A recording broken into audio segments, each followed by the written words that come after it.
Today's Tuesday, October 19th, and this is your warning that October's basically gone. Today we've got government and social news? Security. I knew it started with an S. And the sort might not be great today, but this browser... Yeah, we don't know. Firefox is being weird. We can't drag the tabs. We can't even move the window. Like, it's just not responding. And you say use a different browser? I know what you're saying out there. I know what you're saying, but no, I'm not doing that again. All those tabs I have to sort again, I'm not doing it. So, we'll just enjoy it, a potpourri of stories instead of clusters. It is a little overdue for me to rebuild the streaming computer. It's probably going to get worse. Yeah, it always gets worse. Because you're unwilling to eliminate what's really wrong. So, Amazon and Facebook and a bunch of other companies, basically the big names that you're familiar with, guess what? You'll never guess. The FTC's after them. You've never heard that before. Amazon, Facebook, and many, many other companies are facing FTC warning over reviews. The headline here is a little misleading, but basically Miss Lena Khan has emailed all of those companies, and she's basically said, okay, you might not be responsible for the fake reviews, but you're complicit in the fake reviews because you have the tools to detect and police that. And so if we find that you are being complicit with sellers, including third-party sellers, doing fake reviews, then we will hold you responsible. Something tells me that the discovery from the case that's about to come up about the Amazon's basic brands, yes, if Amazon's argument is no, that is onerous for you to try to make us do that. We don't have those tools. I think that other case will prove that to be a lie. Yes. They have the tools. They definitely do have the tools. The Exhibit A should be that tripod company. Remember, we did the story that had the about the tripods, and they're like the company that they had overseas making parts for their tripod was very forthcoming because it's culturally different. It was like, oh yeah, Amazon's ordering the same parts from us now too. And it was just like... It's kind of obvious. Yeah. And the case should be pretty easy, but Amazon is so powerful. Who knows? The tripod people pointed out, what Amazon is doing in that case is definitely not illegal because, you can buy from a third-party supplier. But in these cases, it's not going to come. They're not going to come up smelling like roses having done that. Well, they're going to risk their... See, the problem, it's the same as Facebook, right? Sometimes you want to steal people's stuff. Other times you want to step back and be like, hey, this is not us. We're just the marketplace. They can literally have their cake and eat it too. And they have been. And look how big they've got. Microsoft, on the other hand, tries a different approach, perhaps a more mature approach. They go right into the oligarchy. They ingratiate themselves with government, law enforcement. They take our freedoms and privacy and they sell it. Oh, business is good too, but they might be finally getting called out on it. A shareholder proposal put forth to Microsoft to say, hey, can we take a look at human rights abuses with technology? Like, how are you using technology? Might it result in human rights abuses? Some kidney harvesting, some facial recognition, some border patrol stuff that, maybe resulted in some unpleasantness. Or even just a cruise missile or two landing somewhere where they otherwise might not have because of some intelligence. Do we as shareholders, can we look at that and can we okay that? And Microsoft said, yeah, that sounds good. So yeah, it's kind of the Google thing. I think Microsoft has seen what has happened at Google and they said, we got to get in front of this somehow. I think what they're expecting is shareholders will look at this and be like, well, if we let them harvest a few kidneys, we're going to make an extra 3 points on our share this year. I guess that's all right. Yeah. Honestly, the shareholders probably would be okay with that. And if you're not, you could sell your shares. Section 230 comes up over and over and over. We know that the Trump gang solidly against it. Democrats kind of seem to be okay with it, but then again, they take shots at it once in a while when it suits them. It seems like more and more people are trying to get rid of it. But here is a decent example, I think, of why it's so important. A victory for free knowledge. A Florida judge has ruled that Section 230 bars a defamation claim against the Wikimedia Foundation. Now, they did do something terrible here. Well, they didn't do it, but they hosted it. Yeah. So people edited an article about this individual it is the wrong picture. Right. So this guy, it was a killer. Yeah. The guy had the same exact name as a killer. Some online sleuths, the 4chan detectives get out there and they're like, we've got him. But the whole idea of due process, they don't bother with that. So they threw his picture up. It's not the killer, the guy with the same name. He sued. I feel like he does. Somebody owes this guy something, right? Well, they had the editor. They had fixed it. So like it was there was like 6 edits. That's like printing a retraction in the paper. Yeah. It doesn't matter. Yeah. Nobody goes back to check. How many times have you looked at a Wikipedia story and then 3 weeks later been like, I better go back and check and make sure? I mean, they did. Changed. They did. I'm thinking about the time that they replaced. Remember, they replaced the picture of the Pope when it was Ratzinger with Senator Palpatine, and it's like they do kind of look alike. That's a lot different. He's a public figure. Yeah, this was the murderer was a public figure, Right, but exactly, not the other but not guy. this guy. Yeah. I think what you should do here, you should play across the board. Rules apply to everybody, right? You know how on Twitter, when certain things come up, it pops up a little box and it's like, oh, I don't know, this might be misinformation. Every article on Wikipedia should just have a thing. It's like, this is just garbage that people wrote. That's what they tell me in college. It's like, you can't use Wikipedia as a source for things because Big header that says Wikipedia is just a bunch of nonsense. Just consider it that and you'll be okay. But they would never do that. No. Because it would destroy their business model, because their business model is being an encyclopedia. Yeah. I feel sorry for that guy, but I don't think we should destroy 230. And the White House, they make announcement after announcement. They don't always do anything, but they love making announcements. The Bloomberg article is that the White House is pushing for more regulation and control of cryptocurrency, but they were short on details. Very short. And any kind of plan. Probably this means more reporting to the IRS, more going after people, more trying to claw back the money that we desperately need to keep the country going. Because it's, nosediving. But we'll see. And it seems a little disingenuous to me when the government on one hand steps in and says, we must regulate cryptocurrency. It's madness. People are getting into it. They're losing their money. They don't understand any of it. It's these crazy vehicles. We shouldn't have it. Then they turn around and they don't do anything about one of the craziest financial vehicles, one of the most insane. The Bloomberg headline is something like, the SEC has allowed a deadline to pass for them to do something about NFTs. So they came out, breathing fire a few months ago about NFTs, and now their attitude is, let's sit back and wait and see what happens. Wait, did you say NFT? Yeah. ETF. Oh, ETF. Exchange Traded Fund. Right. NFTs Sorry. are not a SEC product Yeah. at all. My brain, I don't know where it was. Exchange Traded Fund. So here, let me pitch this to you, right? I need you to get into my Exchange Traded Fund, right? So we're going to choose a commodity or something like Bitcoin, and I'm going to take your money and we're going to invest in it. But here's the kicker. You don't own it. What a great product, right? The real reason is so that you can invest in it if you're in one of these limited, like 401ks or whatever. Because it's like, it's not as risky. It's a security. It's not a security, though. Not really. Well, technically it is.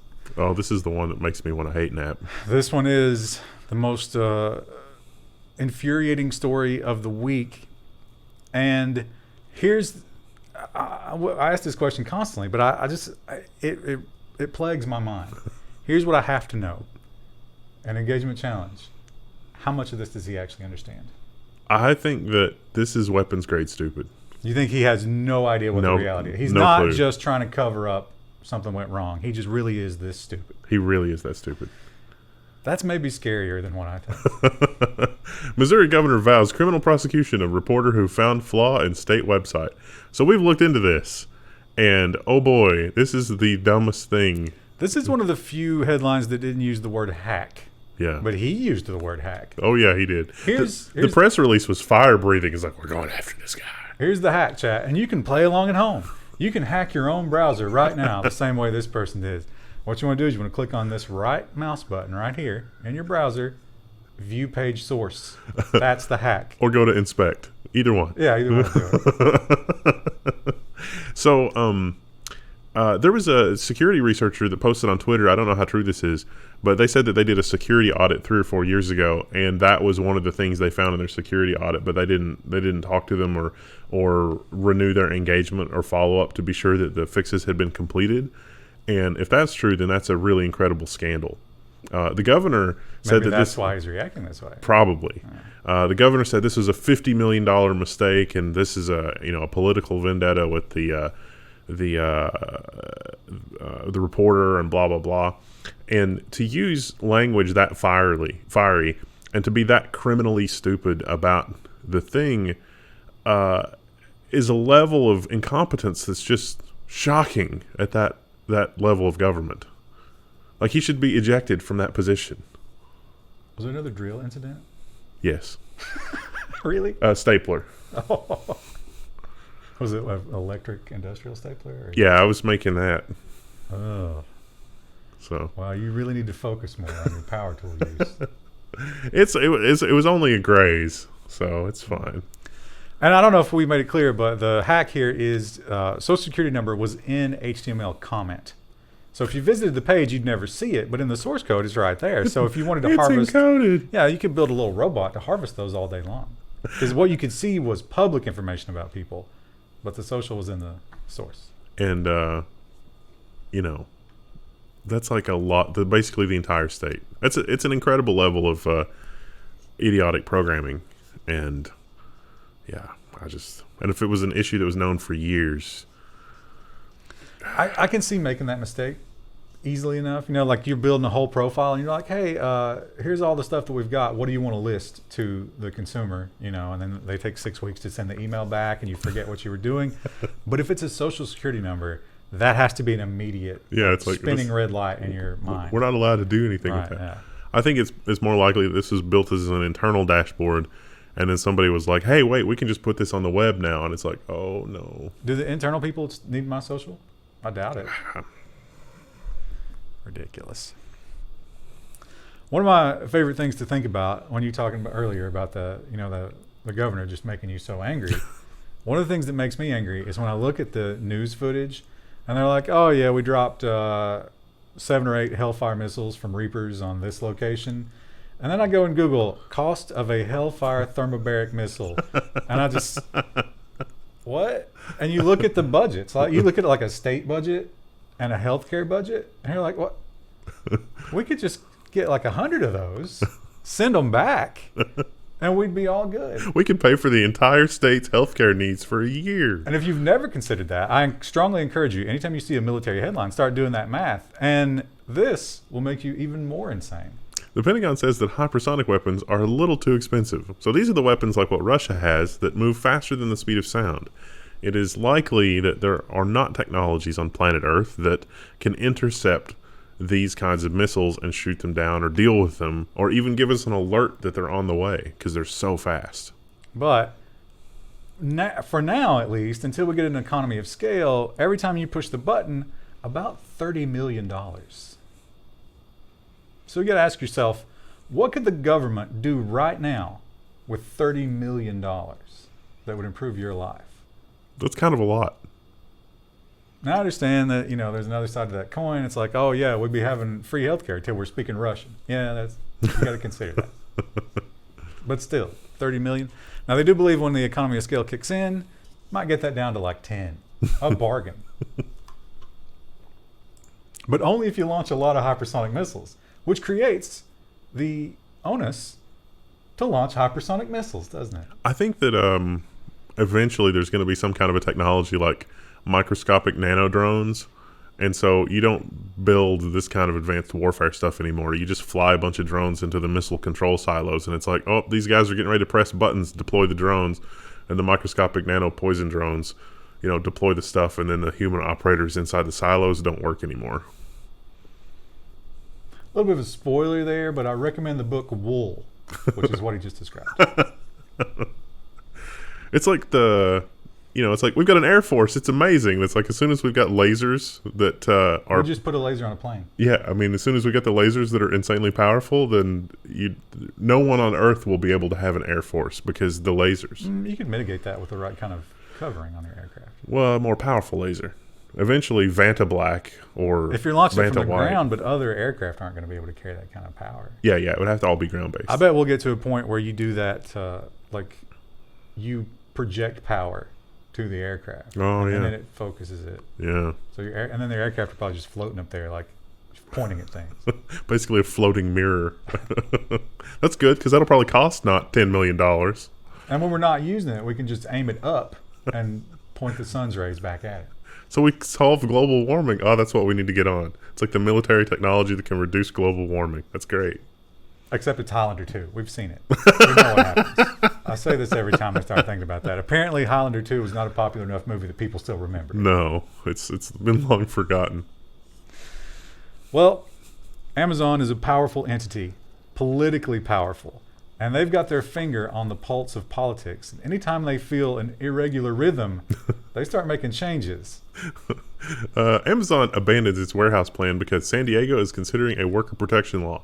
That's what Vice's motherboard headline said, but the spokesperson from Amazon said they've pulled out for unspecified reasons. And I have to say that Amazon, like, even considering San Diego, you had to know this was going to be a thing. This reeks of like a dog and pony show. I must have read a different version of this, but it's hilarious because you think this like, oh, they were just, like, oh, maybe we'll go to San Diego, maybe we won't. No, the developer who was on the other side of this deal, he tweeted and he was like, I spent 5 years, 5 years trying to get Amazon onto this property, and you've taken everything from me. Poor guy. They wanted, it wasn't even crazy. They wanted prevailing wage in San Diego, which is kind of high. Was it like $18? Yeah. That's not high for San Diego. The cost of living there is bananas. And they wanted like 56 hours of sick leave per year. And Amazon was like, no. We can't do that. There was another commenter that said something about unions. Like the union deal stuff was unpalatable. Yeah, probably. Definitely makes sense. I mean, I feel for the Amazon workers, but if that happens, say goodbye to 2-day prime delivery. I mean, they just can't do it with those margins. I love this next story because it's also infuriating because everybody involved is so incredibly stupid. Yeah, and such weapons grade stupidity. And it's not like the good versus the bad. No one here is presenting a good solution. It's just bad or worse, and which is worse is up to your political leanings, maybe. Ex-minister predicts, quote-unquote, huge battleground over UK's plan to set internet content rules. Let me give you a version of that headline that conveys the futility of what he's talking about. Ex-minister predicts huge battleground over UK's plan to deal with differential equations. Don't differential equations basically work the same no matter what universe you're in? Well, not if you make them illegal, which is what they're going to do. You know that's what they're going to do. They're going to hand the copyright people full control of everything. They're going to lock everything down, and they're going to try to crush dissent as much as humanly possible. I'm really looking forward to my Disney broadband. You joke. But don't some people have Facebook broadband? Yeah, in third world countries. Yeah. Yeah, for the control and the monitoring and the analytics and yeah. It's coming. And Putin, perhaps looking at how the Western leaders are really fumbling the crypto football, whether they're for it or against it, I don't think any of them understand it enough to really use it effectively. And he's just kind of taken a safe approach. Putin says he accepts crypto's role in making payments, but it's not going to be official. So the headline here is also, again, a little misleading because Putin was really kind of lukewarm to crypto. He's like, we don't really know what crypto's role is going to be. I think it deserves to exist. It doesn't need to be banned. He said something to that effect. Has the right to exist. Has the right to exist. Which is hilarious because in his mind, yeah, he absolutely believes that he's the one that should make that call. Yeah. Like he doesn't, for a moment, think, oh, wait, maybe... What an arrogant thing for me to say. Why would I ever be in charge of that? No, he's like, I'll allow it. This is okay with me. And he's kind of right for a big part of the world, isn't he? We know that a lot of people get angry when their neighbor puts up a Ring camera because the way that the world is laid out, in most cases, your front door is pointing at another front door. So by putting a camera on yours, you're surveilling your neighbors. Up until now, I don't think anybody's ever won a case like this, have they? No. So Not that I know of. This is impressive. Neighbor wins privacy row over smart doorbell and cameras. This was Amazon and the Amazon Ring. And the judge ruled that this was a GDPR violation and a whole bunch of other things. But I'm really surprised that the way that the ruling is, it seems to me like it might open the door a little bit for the homeowner to go after Amazon. Because one of the big things here was the version of the Ring that was installed could do audio and video. And they showed in court how the Ring was actually recording the neighbor's audio from their backyard. And that's not an okay thing to do. And audio was a content update. Mm-hmm. It didn't exist when it was installed. So like you could install a camera and your neighbor could come and be like, hey, I'm not comfortable with this, and be like, oh, don't worry, there's no audio. And then Amazon flips a switch and there's audio. Which is what happened here.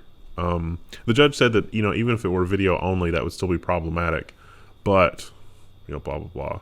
Here in America, there's a lot of case law the other way. It's like if your house or whatever can be observed from the public street, then no problem.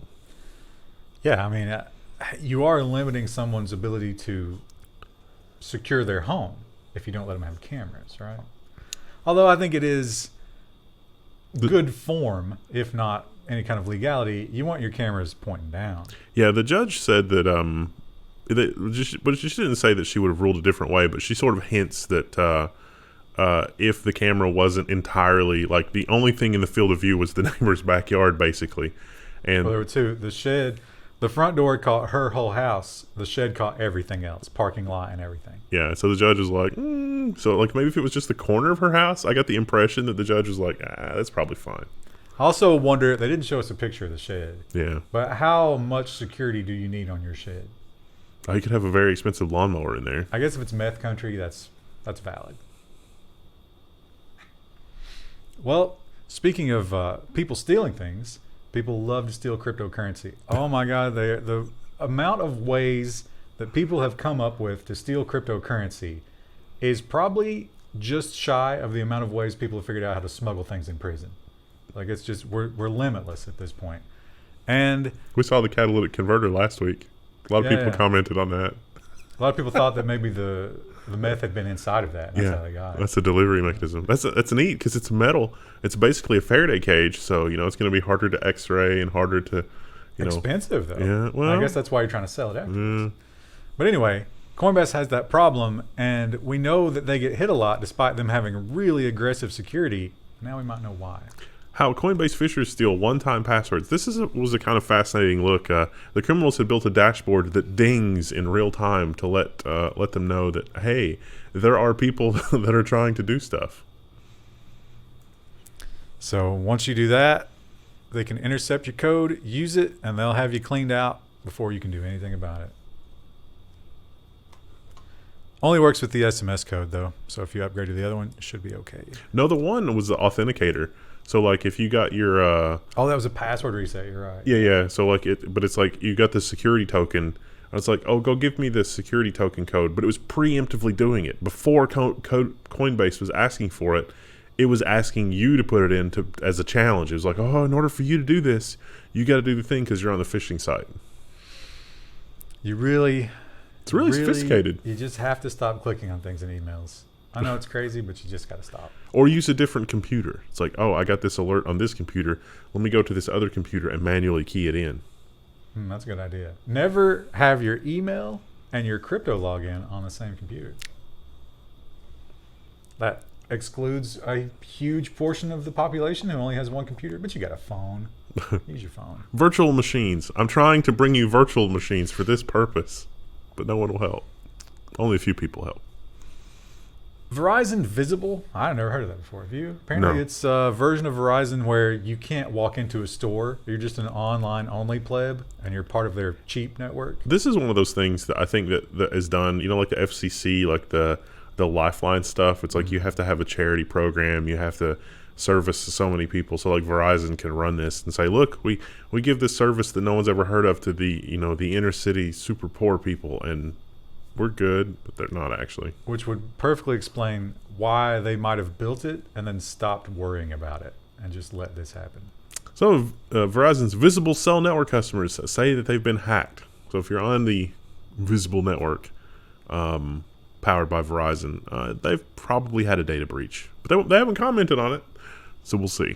And a big part of why Visible is so cheap is because you don't get much customer service. I mean, how long is it going to take you to get somebody at Verizon on the phone if you've got a regular account? About an hour and a half. So for these guys, forget it. Just suffer. Just take your poor phone and suffer. It's pretty much just suffer no matter what. Here's, I think maybe Captain Obvious is doing some research.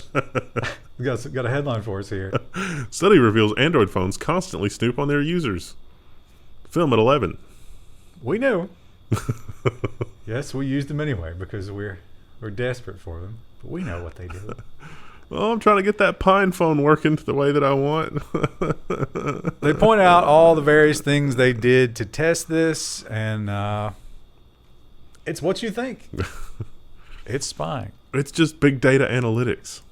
There's nothing wrong with big data analytics. And it could be almost completely mitigated tomorrow if they would just let me uninstall apps. Because those are the ones that are spying. It's Facebook, it's Google, the Play Store, it's all that nonsense.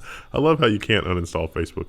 You can uninstall the updates, which probably introduces security issues, and then set it to sleep all the time. But a couple of times I've gone back and it's like, I'm awake again. Yeah. And it's like, how did you do that? It would still be listening if you do all of those things.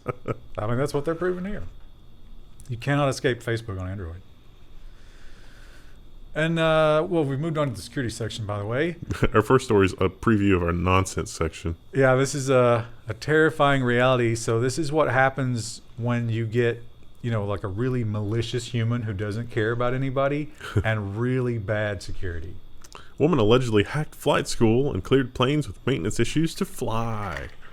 So what happened was her dad got fired, and then she quit in a huff, and then nothing bad happened. And so it was like, yeah, I'll show you. And then apparently the way that they keep track of maintenance on the planes was some online thing, and she just logged into that and changed maintenance records and removed maintenance records to make it seem like planes had gotten their maintenance when they were supposed to, or they didn't have maintenance issues. Nothing bad happened, but easily could have. Yeah. So I suspect she'll be going away for a little while. Yeah. Probably won't be letting her fly anymore. A little impulsive. I don't know. She planned it for months. I think this shows, what is that? It's aggravated at that point, right? Yeah. Aggravated hacking.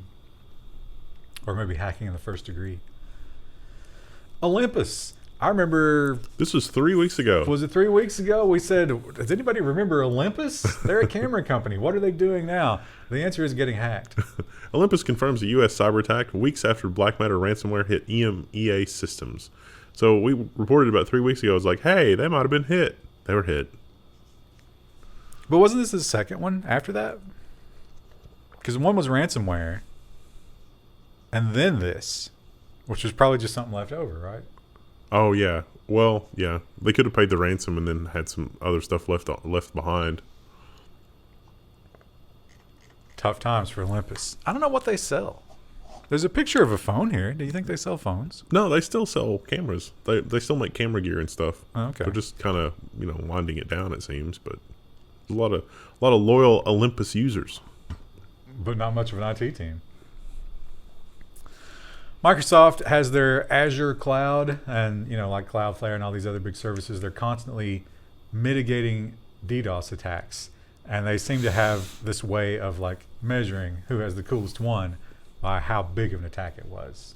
Microsoft said that it mitigated a 2.4 terabit distributed denial of service attack against its Azure platform. 2 big green spikes. That's a lot. They said it was all coming from not one country, but it was all from Asia mostly. So there's some kind of phishing campaign going on there. It was targeting a European company, but they wouldn't say who. So all that, those big green spikes right there, was all one target. That's pretty crazy. But I guess it didn't work. Good job, Microsoft. It's only a matter of time before UDP is outlawed. That's not possible. We'll have to have some sort of creative legislation name that's you must respond or no blind texting. Your initial UDP packets or UDP packets can't exceed like 100 bytes in size or something like that. And it's like, wait a minute. Or unsolicited UDP packets can't exceed 100 bytes by law or something crazy like that. Oh, I've got the slogan for that campaign to get people away from UDP. We only go both ways. Start making some T-shirts. So we only go both ways, and then there's UDP with the no smoking over it. No one would get that. No. You could easily make friends with other nerds if you wore that shirt, though. They'd be like, I get that. And then you just smack them in the face. No, I don't want to be your friend. Go away. Don't speak to me. Google, like everybody else, has to be monitoring this whole ransomware, hacking, data leak situation. I mean, it's every 5 or 6 a week, and we got to get more serious about it, right? Google unveils a cybersecurity program and action team. So Google's looking at this, and they're taking up the mantle of, yes, we can help our customers and the internet at large by educating them. So they're going to put together a couple of new departments and so forth, hire a bunch of people. Probably be a good job if you can get it. Although you have to work for Google, don't you? Now, this was a follow-up to last week's nonsense story. Yeah, the dancing grannies. A lot of people really liked that. The videos were interesting. I personally feel like it would be super annoying. Yeah, as do a lot of people, apparently. So they're working on technology. I mean, you can't just go and like push around the grannies. Even if you're the Communist Party, that's going to be an optic that you really can't have. Did you see the comment from the party on that? No. It was, this kind of behavior is good. It's to be encouraged, but maybe we should temper it a little bit more with, doing it in a different public square, not doing it super early in the morning. But the only reason you do this is for the attention, right? Yeah. Like, why else would these? Maybe it's exercise, but why do you have to be so loud if it's just exercise? That was one of the suggestions. Is like maybe everybody can use Bluetooth earbuds, so they can have a flash mob that's perfectly quiet. These are old women. I'm just saying. I understand that the Chinese people might be more technologically advanced as our old people, but still, that's a lot to ask. Plus, those are expensive. So you got to come up with something else, and some genius person has done it. Although I don't think that it will be allowed to happen. China's noisy dancing grannies have been silenced by a device that disables speakers. Many people are too scared to confront the group of middle-aged older women who take public parks and sports grounds to exercise along to music. So there's a device, you turn it on, and it emits some kind of crazy electromagnetic field, and the speakers stop working. FCC has laws against stuff like that, right? Yeah. I wonder about if that's a thing in China. Can't cause harmful interference. Yeah, you're probably not supposed to. If you are a Linux user or you just don't want to pay a subscription, although I think the next version they're giving it back for the full price. Right? Office, you can actually buy Office now. Well, but it's subtly engineered to make it less functional than the subscription. Oh, really? So if you hate all that and you don't want to pay for your Office software, you don't have to. But you do have to deal with this kind of stuff. But to be fair, Office isn't all that secure either, right? LibreOffice and OpenOffice bug allows hackers to spoof digitally signed docs. So basically the hash collision attack in document form, but with some extra bugs sprinkled on top. They'll fix it. Yeah. Just update. And don't use any signed docs in the meantime. I know that's easy to say if your business depends on that. And we have a rare but getting less rare headline of a Linux malware. More and more. Makes sense to go after that, right? Yep. Fontaine Lake Linux malware is used in targeted attacks. So this is a multi-stage deployment. The initial stage just sits quietly and collects credentials. And then those credentials are aggregated and then shared. And so those credentials are added to a pool of credentials that are used in distributed, credential stuffing attacks to try to find if those credentials work on other systems. Which is exactly the kind of thing you'd want to do if you were going after an OS that's mostly servers, right? Because you're not going to be stealing crypto. And it can steal private keys. So that's bad. Time to update. It's always time to update. You can't escape it. That's a fancy looking bear. That's a pun, Chad. And that is because he is a Russian fancy bear and he's coming through your Gmail. Google warns 14,000 users targeted by Russian hackers. And they're going to give them security keys. They sort of waffled on this for like a week or so. And they were like, wow, this is really serious. And they said, you know what? We're just going to issue you a hardware security token. But only if you're one of the 10,000 high profile. Now let's look at these headlines again. 14,000, 10,000. What about those 4,000? It was a case of mistaken identity. The fancy bear would not actually be interested in them. How disappointing. Like, oh, I got hacked by the fancy bear. Give me my key. And they're like, you're not important enough for that. Sorry. They clearly made a mistake. You're nothing. Yeah. They looked at the mailbox. There's only like 3 messages in here and like grandma's biscuit recipe. This is clearly a CIA honeypot for the fancy bear. Yeah. It's all just like I have one spam account that I use, and it's just like the last 50 messages. It's like, it's Uber. Did you want to use your $20 credit? It's Uber again. Hey, it's Uber. You got $20. It's going to expire soon. And there's like 4 months of those. It's never going to expire, Uber. Don't lie. And we have our can't go through a week without customer data, right? But this wasn't just customer data. For some reason, they were storing the shareholder data in the same database. We want to know who owns us. Ugh. Brewdog has exposed the data of 200,000 customers and shareholders.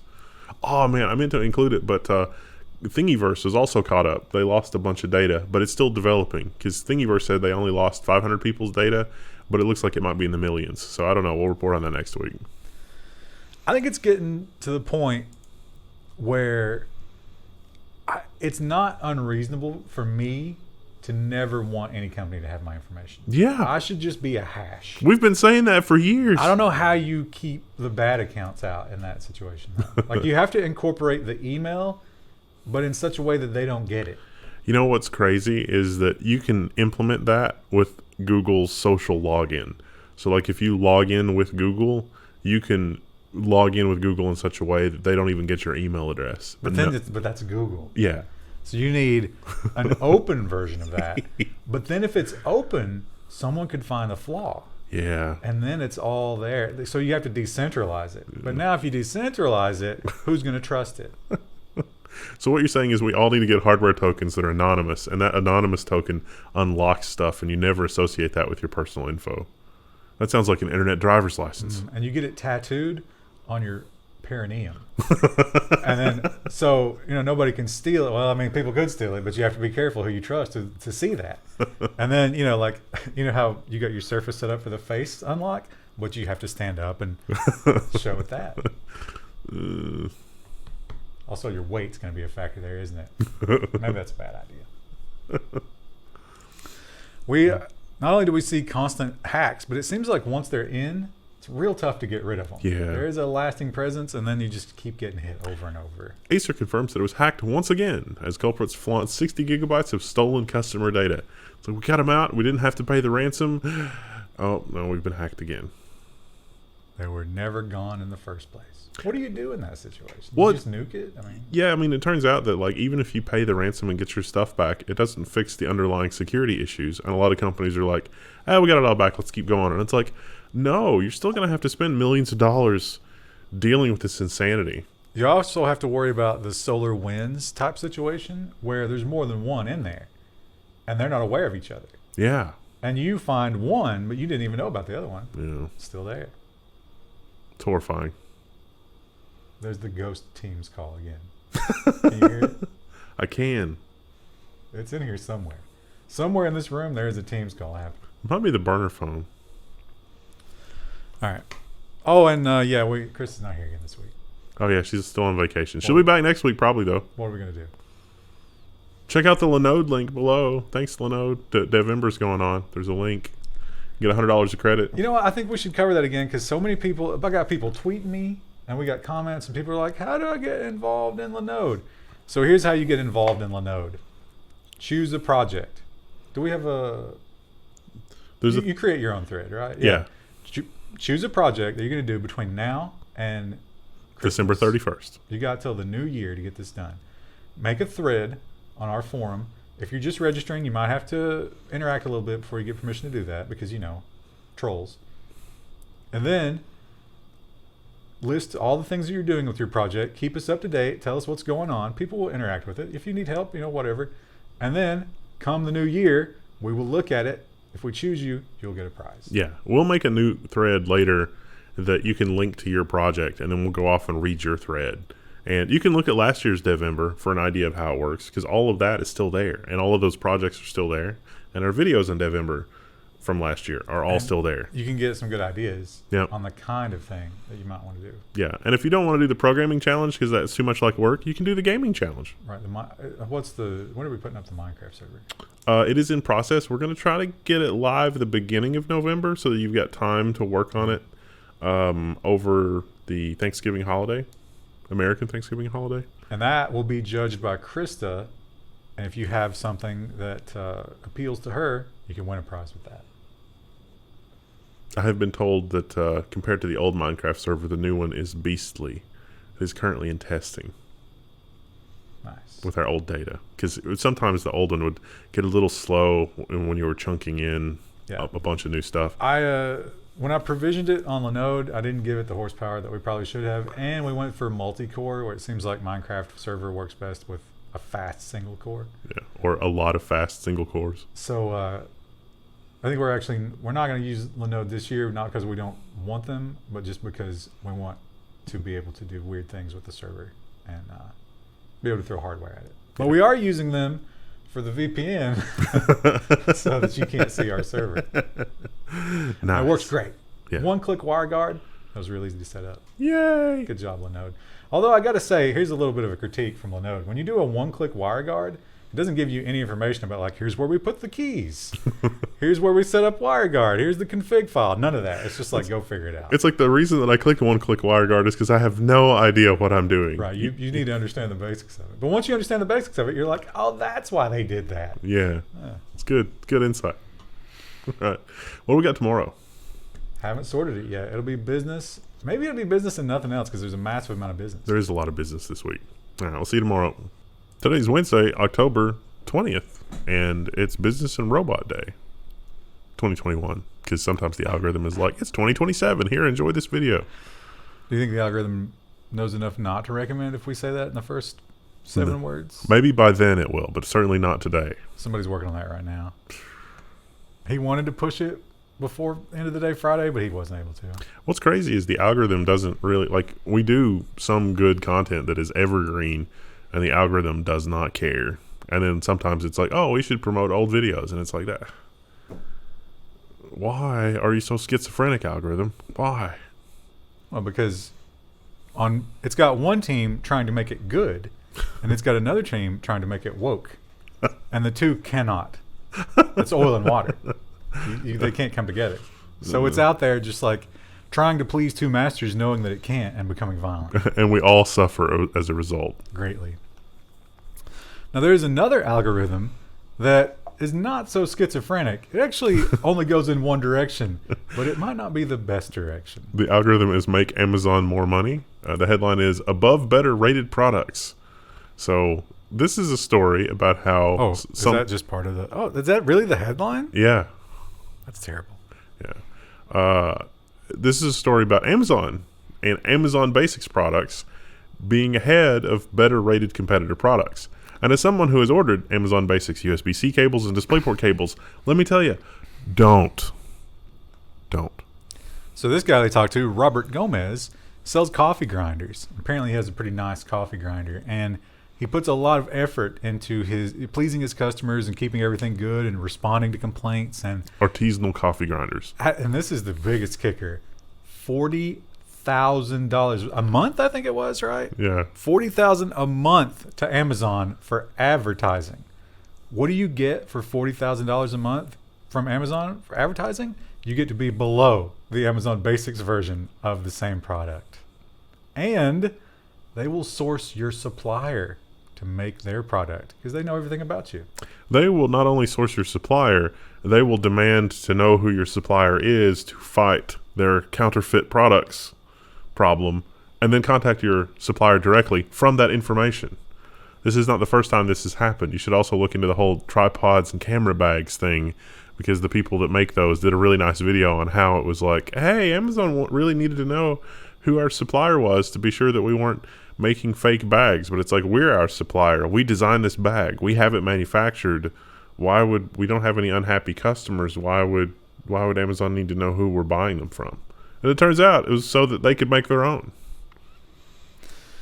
And boy, does it work. They sell so much of that stuff. Yeah. And they point out several other examples. That one is certainly not alone. That not only did Amazon have their own version of it, but then there was another Dr. Mill brand or something like that, which he found out they were associated with. So they put two brands ahead of him. And he argues that they're both inferior products. Well, he needs to contact Miss Lena Khan, who will arrange for his happy retirement at the behest of Amazon's coffers. Yeah, what do you think her callback list looks like at this point? How many people are on that? I would think with her upcoming cases, this guy's going to be near the top of the list. She probably would be happy, but it's such a slam dunk case. Is it though? I mean, the Amazon lawyers are going to stretch it out if nothing else. Yeah, that's true. Well, look at Jedi. Stretching it out at the next administration. Yeah, we've seen what they can do there.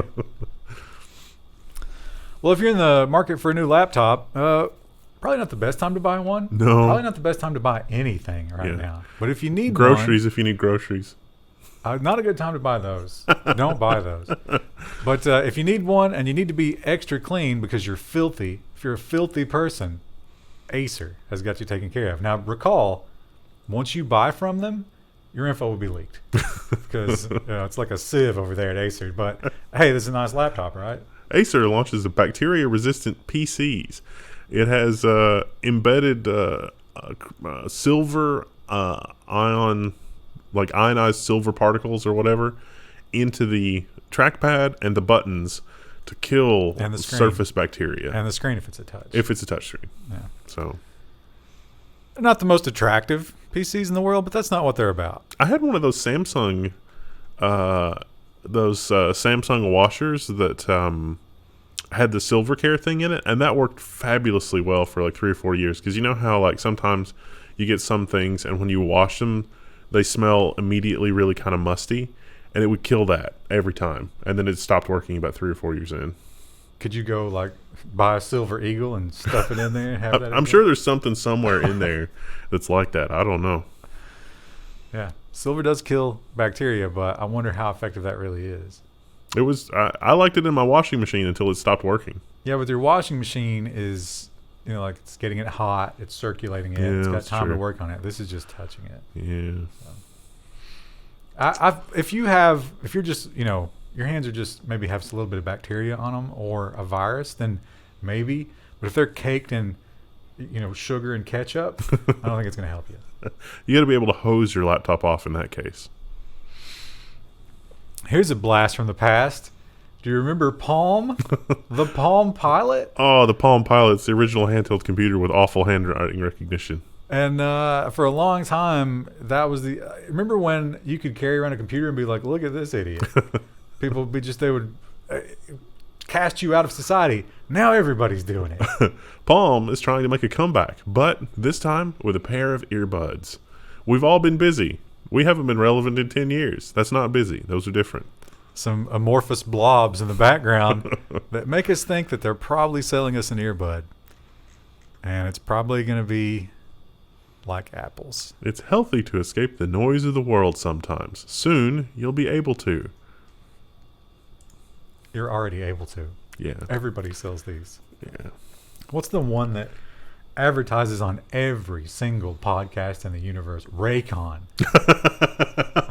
Except us. There is no podcast that Raycon has not reached out to for advertising. It's probably in my spam folder. Well, we've in the past we've looked at a lot of companies that went to China and were then chastised by the Communist Party, and they said, "Ooh, okay, well, maybe we can't run our service here." I really think this should be bigger news because this is a bigger story.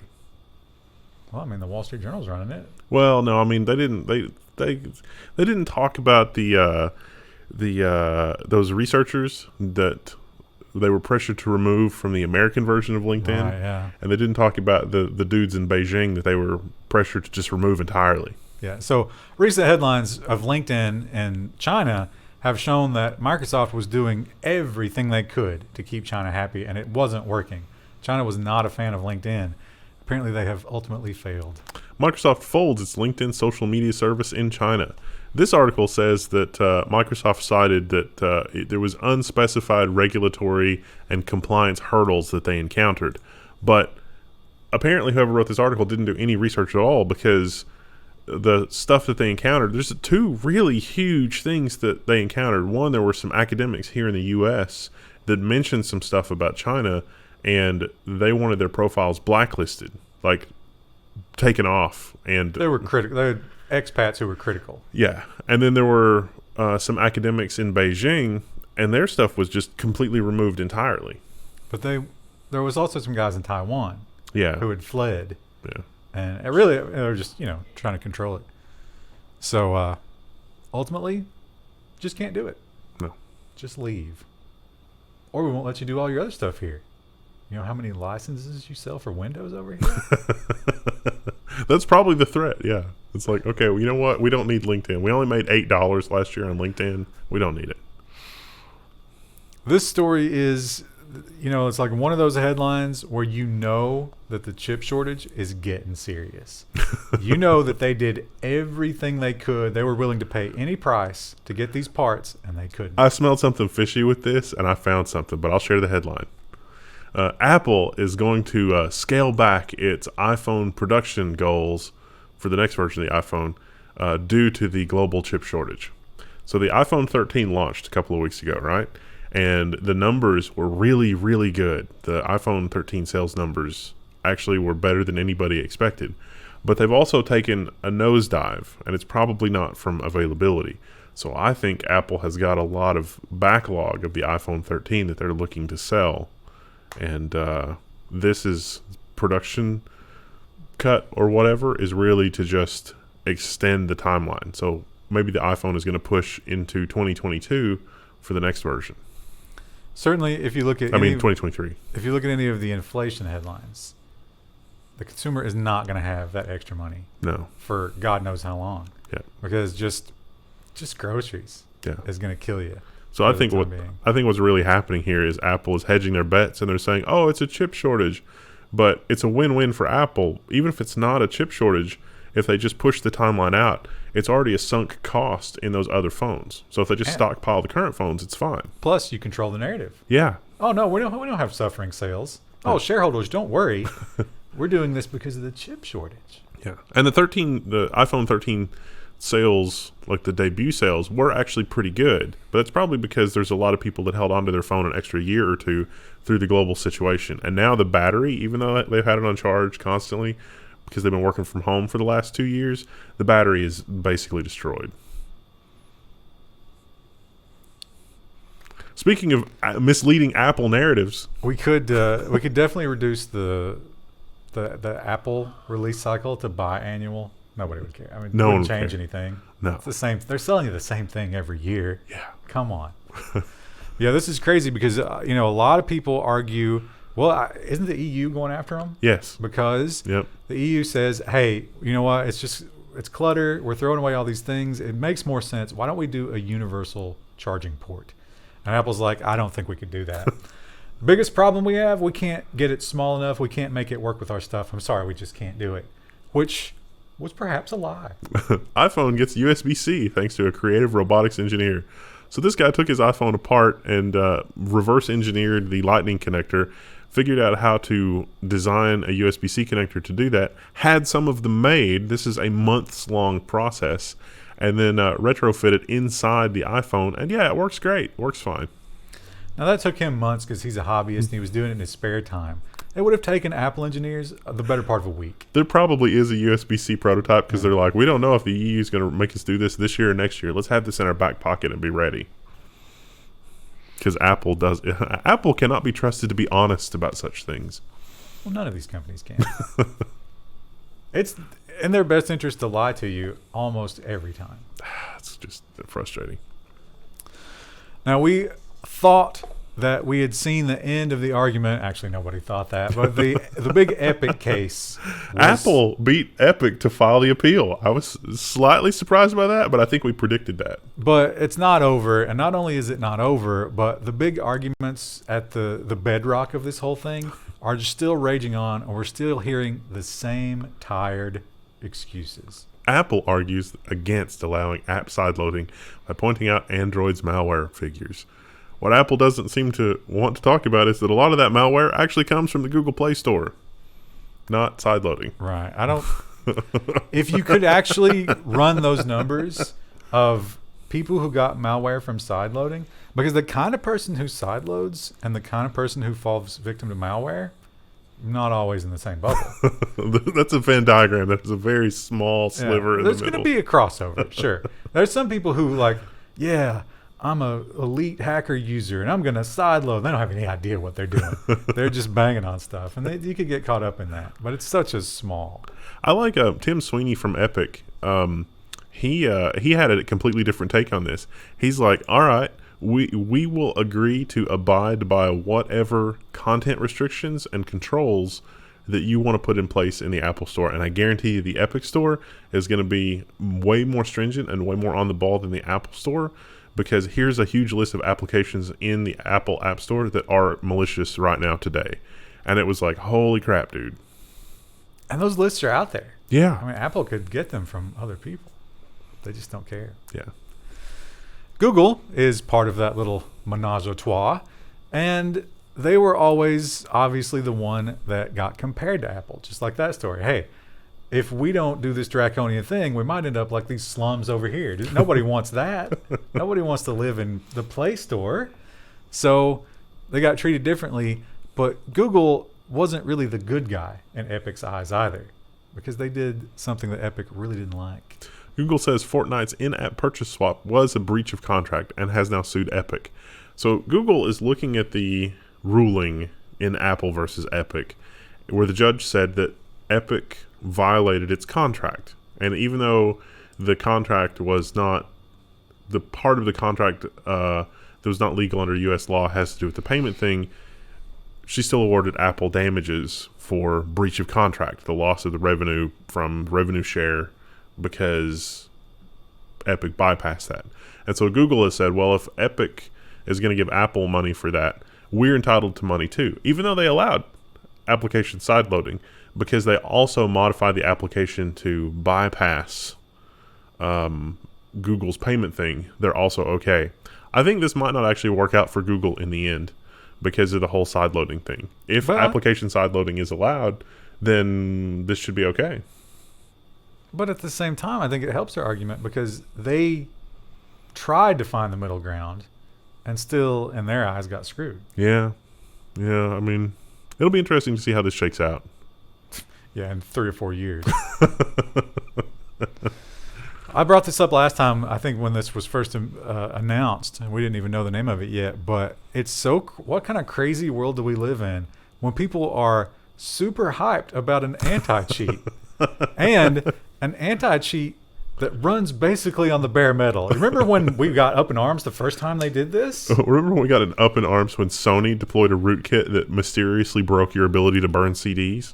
Yeah, and well, I think a lot of the DRM stuff happened before then, didn't it? We've had root level, but kernel level drivers. The Sony one was the next level insidious because they didn't talk about it, and it was not well known, and it was a kernel level driver that tried to detect if you were burning an audio CD, and it would cause it to mysteriously fail, but it otherwise didn't interfere with your ability to burn CDs. It was very, very surreptitious, very malicious, very, very low level. And when you are at that level, when you're at the kernel level, you can be as malicious as you want. There's nothing that can stop you, and yet people are celebrating it. Activision unveils Ricochet, anti-cheat system for Call of Duty. It's going to gather a whole bunch of data points about your system, and it's going to forward that. And they would never, ever use any of the data that they gather for marketing or analytics or, any other purpose other than anti-cheat. And it definitely won't make your system more unstable by having more crap that runs at the kernel level. No, that's totally fine. Now they claim, and we've heard this before from other DRMs. This is not necessarily a DRM. This is an anti-cheat, but it's the same kind of thing. They say that it's only going to run while Call of Duty is running.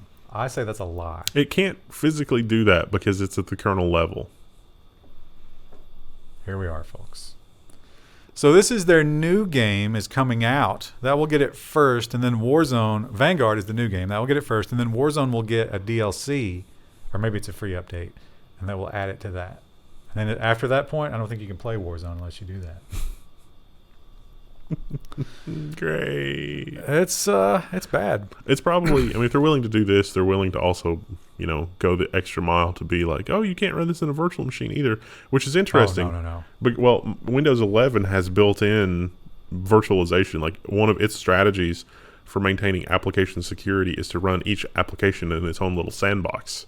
And so that's functionally not going to be a lot different than running it in a virtual machine on Linux. They'll detect that and disable it. Yeah. For sure. And it's for your own safety, just like Apple says, right? It's just keeping people safe. All this headache, and ultimately it was not effective. Well, Windows 11, it's been out for a little while. We've gotten a chance to see it. And it maybe doesn't have the massive problems that some people were expecting, but it definitely has problems, especially if you have early adopted new hardware. Windows 11's first update, we got one patch Tuesday behind us, makes AMD CPU performance even worse.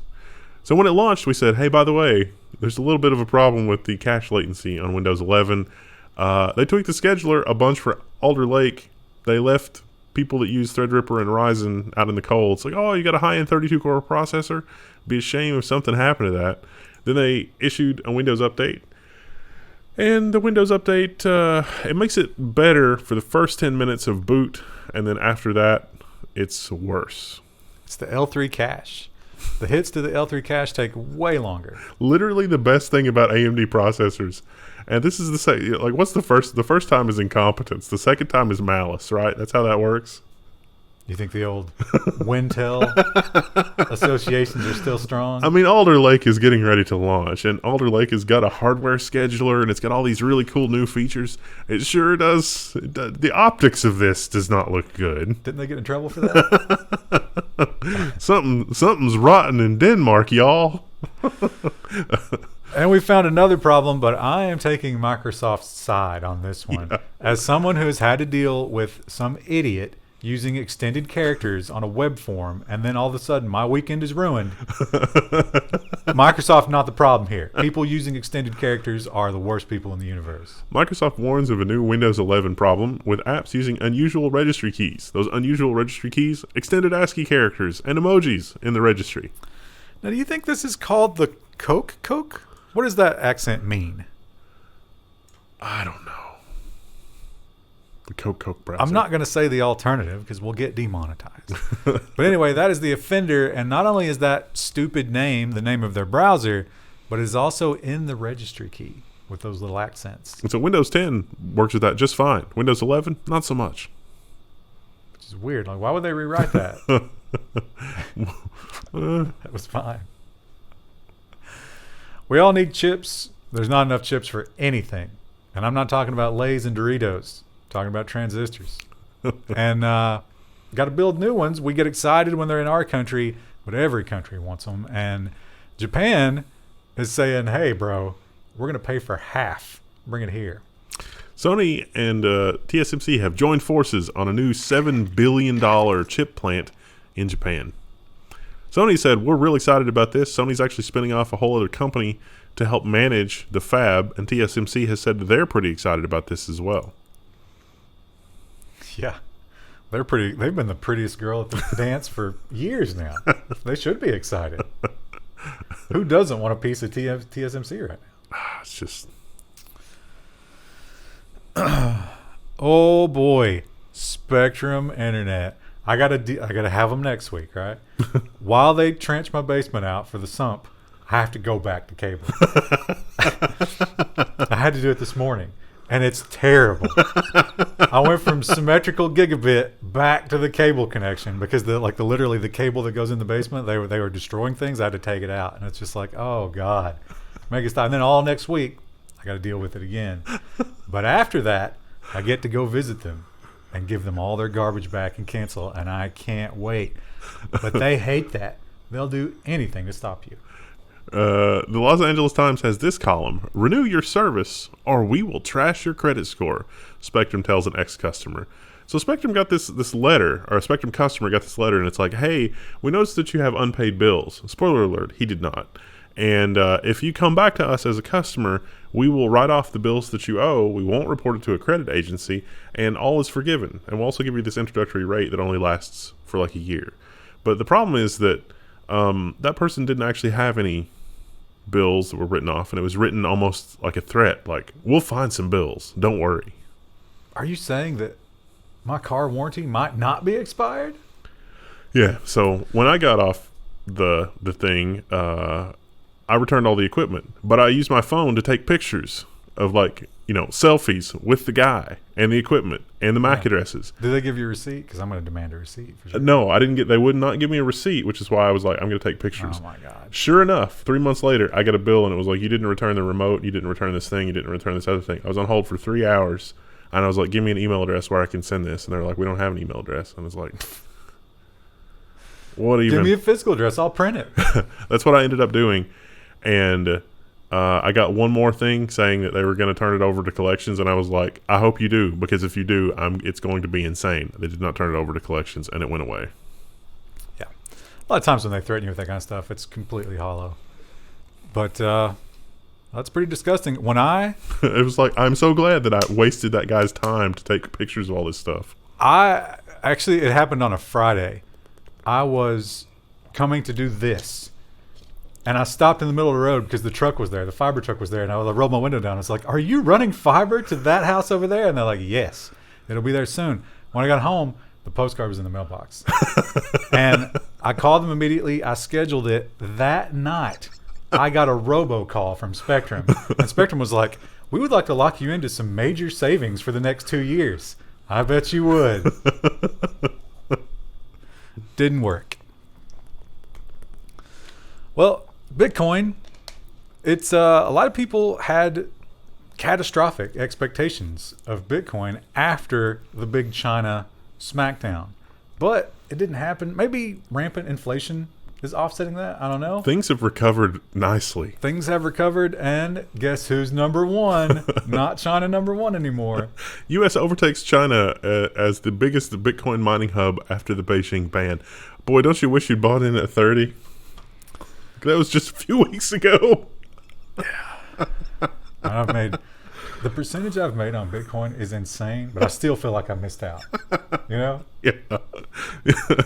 We should have bought some in 2009. Just the thousands and thousands of coins. Oh, you know what else?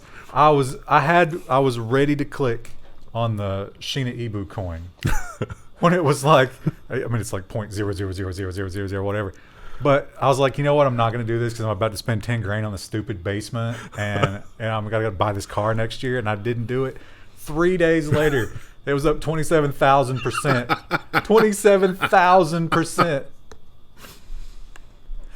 Oh, the fear of missing out, chat. Sometimes it's real. So if any of you have gotten in and you're feeling extra benevolent and would like to help us retire, you just reach out and let us know. If you want to give us free money. Well, you already are. Some people do that, yeah. Thank you. Well, if you are a crypto whale, then you probably have plenty of money to spend on electronics, but how do you get them? There's a shortage. You got to be a scalper. You got to, do these or overpay. Well, Best Buy has a great solution. Best Buy's new $200 a year membership locks up the PS5 and hot holiday items behind a sign-up. So you sign up for this, otherwise you're not going to be eligible to buy a PS5. It's kind of like Amazon Prime, but the scalping is baked in. The scalpers can't win because Best Buy is already scalping. I don't know. It'll probably work though, right? Yes. Because people this Christmas are going to be so desperate. There's one of the people that we know, his youngest kid is a senior in high school, and about every weekend he's been going to Micro Center with different people from his class, and they buy whatever the limit is of GPUs. That's like limit 1 per household, but it's a different person every time, and then they split the money selling it online. That's disgusting. Yeah. Have you expressed your disgust? He's making a lot of money doing that. Amazon's making a lot of money, but they don't let people pee. Doesn't make it okay. Oh, Adobe Flash. It died, but it didn't really die. It kind of died like one of those 80s horror movie villains, right? It's like, oh, it's gone, but maybe not. Maybe there's a foothold in the door to come back. And Adobe themselves have said, no, we're not letting that happen. Adobe uses the DMCA to nuke a project that keeps Flash alive, secure, and adware free. So there is a Flash player. It turns out that, like, remember the train that shut down? And, China. Yeah. China still uses Flash.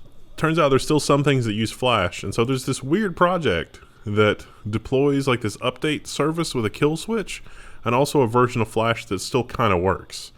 So you can do that. So this guy on GitHub created an installer, not from Adobe's code, but just created an installer that would let you have the Flash binary. Like, it would go and download the Flash binary, but it would neuter it so it didn't have the kill switch, and it didn't have the Adobe Phone Home stuff, and it didn't have other stuff that may actually be malware. We don't know. That part's not clear. Well, so the malware was in the Chinese version that's not this guy's version. Yeah. So they have a Chinese version that's also hacked, but it's probably spying on you. Yeah, probably. And so Adobe has DMCA'd this because they're an awful company. But then not the Chinese one because they know better. They know they can't stop that one. Sigh. And the DMCA probably didn't even apply to this if the guy is truthful when he says that there's no Adobe code in this. It's literally you downloading a program that will then download another program and do stuff with it. What do you think the motivation was there for Adobe? Control. Adobe's always been about control. What can they benefit from it at this point? They should open source it in that case, but they're not going to. There's a lot of art and stuff that is tough to preserve with Adobe being terrible people.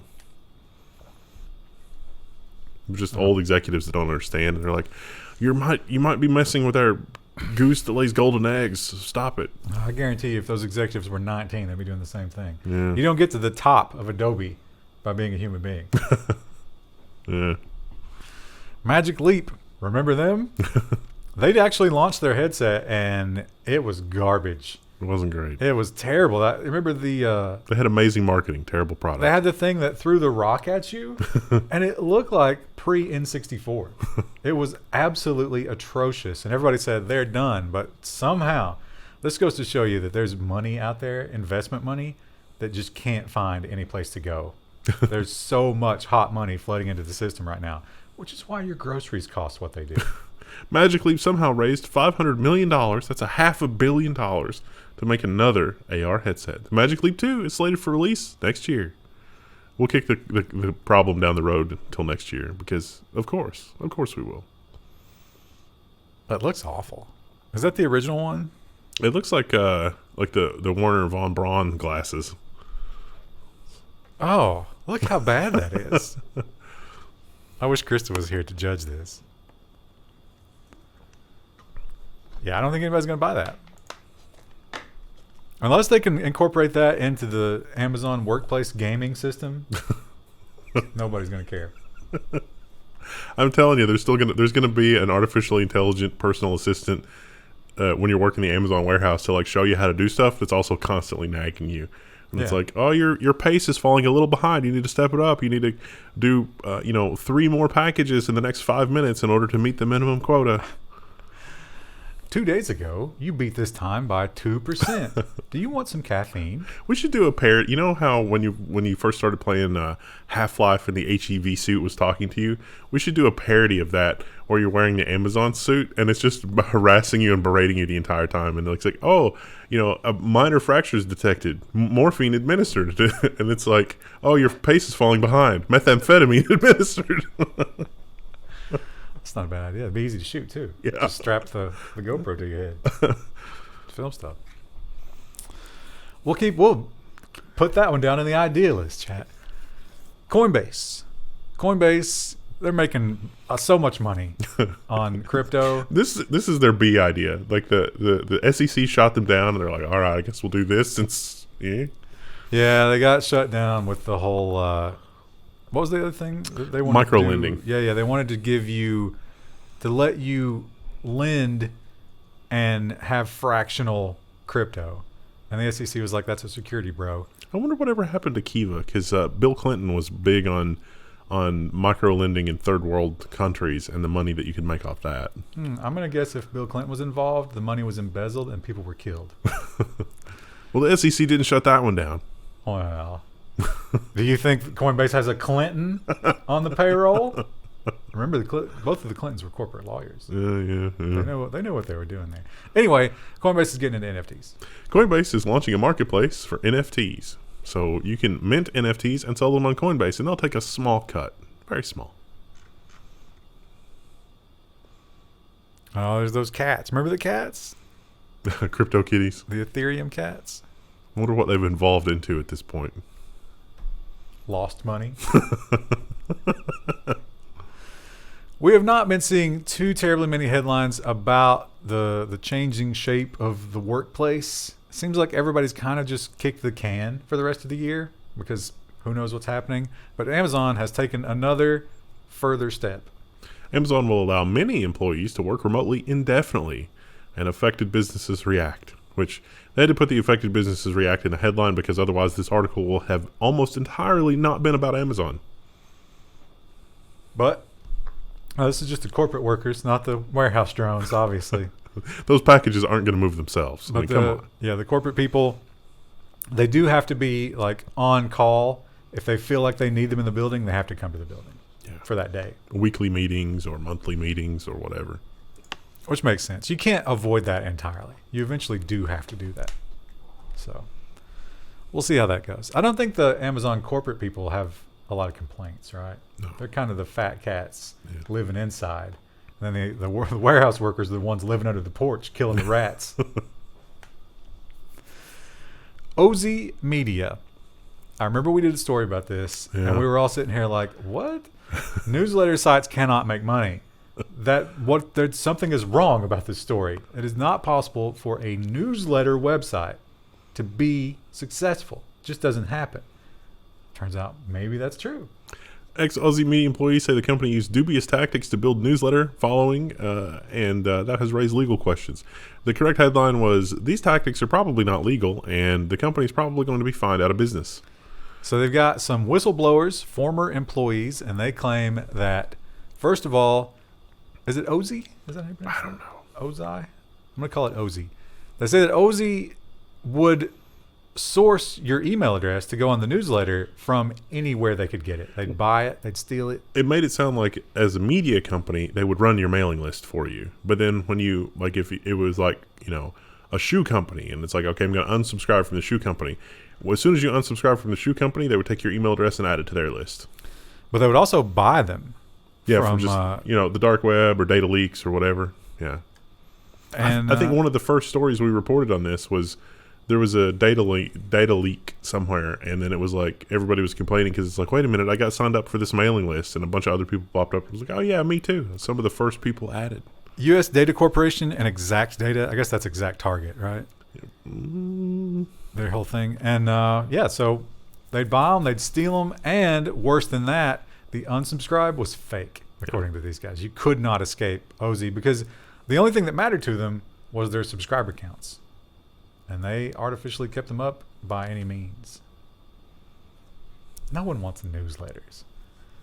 Every time I go to a website and the little newsletter thing pops up, I'm just like, who is falling for this? Yeah. And how can we remove them from this earth? What sort of awful agency and or design person is like, yeah, we can go ahead and add that email pop-up to the website? But no, not them. We know they're terrible. We know what they will do. That's like the scorpion and the frog, right? We know what the scorpion's going to do. Why is the frog doing it? It's the frog we have to change. Yeah. We're moving on to robots. Oh, the videos of this were hilarious. The Waymo cars, we learned last week that they are unleashed now, full self-driving. You pay for it. The whole business model is going, and there's a lot of them. And immediately there was an issue. CBS, the San Francisco Bay, has this article. It's like, dead end San Francisco street plagued with confused Waymo cars trying to turn around, quote unquote, every 5 minutes. So CBS, I think, or the neighbors reporting, called and said, hey, why are there so many Waymo cars congregating on our street? And the Google rep for Waymo said, they're what now? They had no idea that the cars were congregating on the dead-end street for some reason. And they describe, like, the Waymo cars are actually pretty good at, like, getting in line and waiting their turn. So they described a line of Waymo cars, and the first one was always doing a very difficult 3-point turn in the cul-de-sac. They're just waiting. Can you imagine being sitting in the 20th car? How angry you're going to be? What? Am I watching a ballet of robots here? I don't understand. Now, here's the question. In the Waymo software, is there a global map override that an engineer can pop in and fix that? They're probably going to add something to the software now that's like, if you detect, 3 or 4 other Waymo cars in the area, just stop now. Something has gone wrong. Alert operators. Yeah, and then there's a rock concert and gridlock. Yeah. It's impressive what they're doing, but it is always obvious that they don't test enough. No one tests enough. Where are all the edge cases when we've involved this massive, overly complicated AI? Which is exactly why there's that big argument in the country right now. The biggest one. Face generators, GANs, as they are known, are amazing. You feed them a horde of pictures, and they come up with real or not real human beings, but they look real based on all that data that they've got. But one of the things about them that people have been saying is, hey, you took my face data. I don't want you to have that. What if someone finds me through that? And they're like, no. We're never going to show your face. We're just going to create this face from your data. It's perfectly safe. Maybe not. AI fake face generators can now be rewound to reveal the faces on which they were trained. So this is pretty genius. The idea is you basically have this thing cough up a bunch of faces, and then you use those faces to determine the input faces. There you go. There's the faces.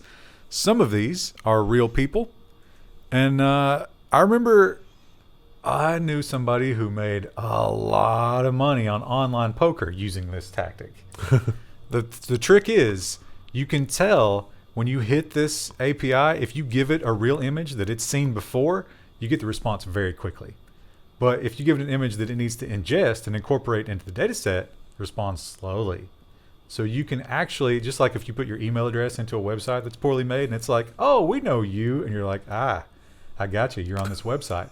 Now you can find out if the GAN knows your face. Nice.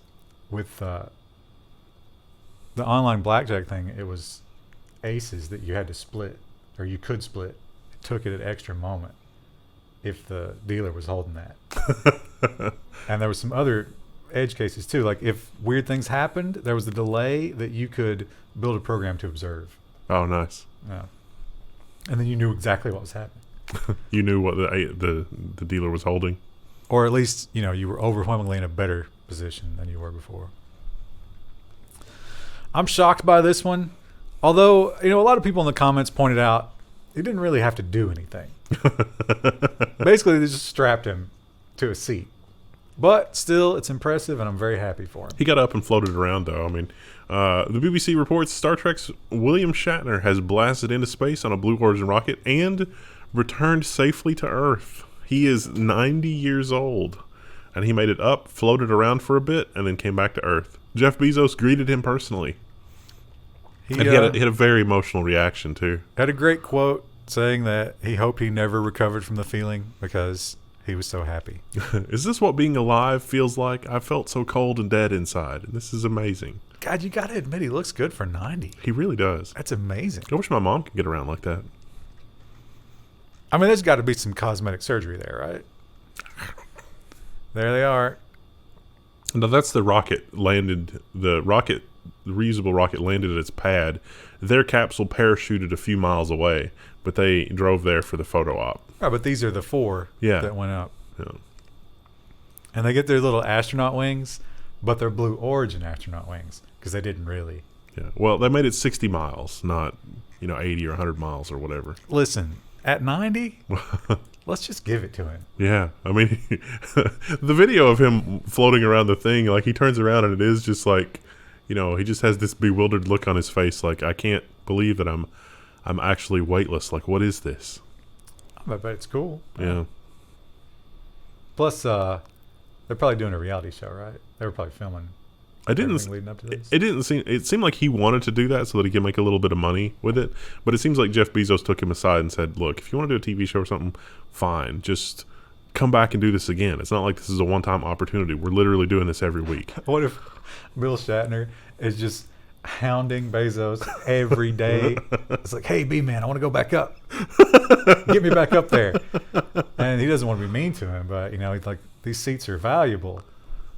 That would be the TV show. Bill Shatner trying to get back to space. That's the reality show.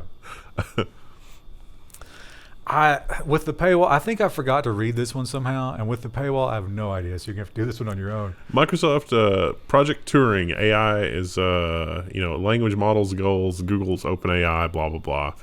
This was kind of an interesting story. What it made me think of was way back a long time ago, Microsoft bought, I think it was Picasa. No, it wasn't Picasa. It was one of those online photo things.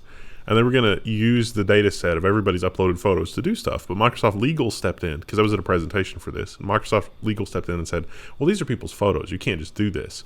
And meanwhile, rivals at Google were like, hey, they uploaded them to us. We can do whatever we want with them.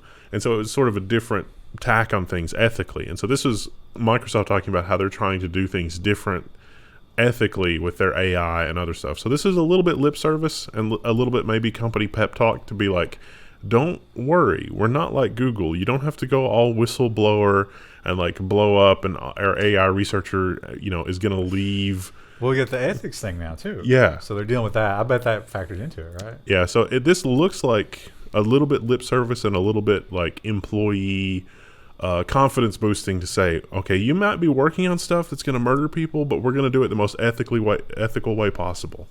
Meanwhile, this is like us trying to change our climate regulations when China's over there just burning everything, because Clearview is China in that scenario. Clearview's like, yeah, we're doing it all, we don't care, we're invading everything. And what was that guy's quote? It was just kind of like, yeah, it's bad, but it's here now, we're just gonna have to deal with it. I was thinking, we've got a story later about California banning leaf blowers. It's like, I don't think that's gonna stop China from doing what they're doing. Yeah, right. Oh, it's not, on the whole, not going to tip the scales too far back in the favor of the planet. In fact, I don't think the scales will even register that anything happened. But hey, your heart's in the right place, I guess. The margin of error is 1 billion times bigger than your gas leaf blower. Well, whatever. But anyway, this story is an interesting juxtaposition to the Microsoft story, because the Microsoft story is like, we would never do this, and the Google story is like, do what now? And if you'll recall, first we had the Zuckerberg hospital, remember that? Yeah. And people were like, no.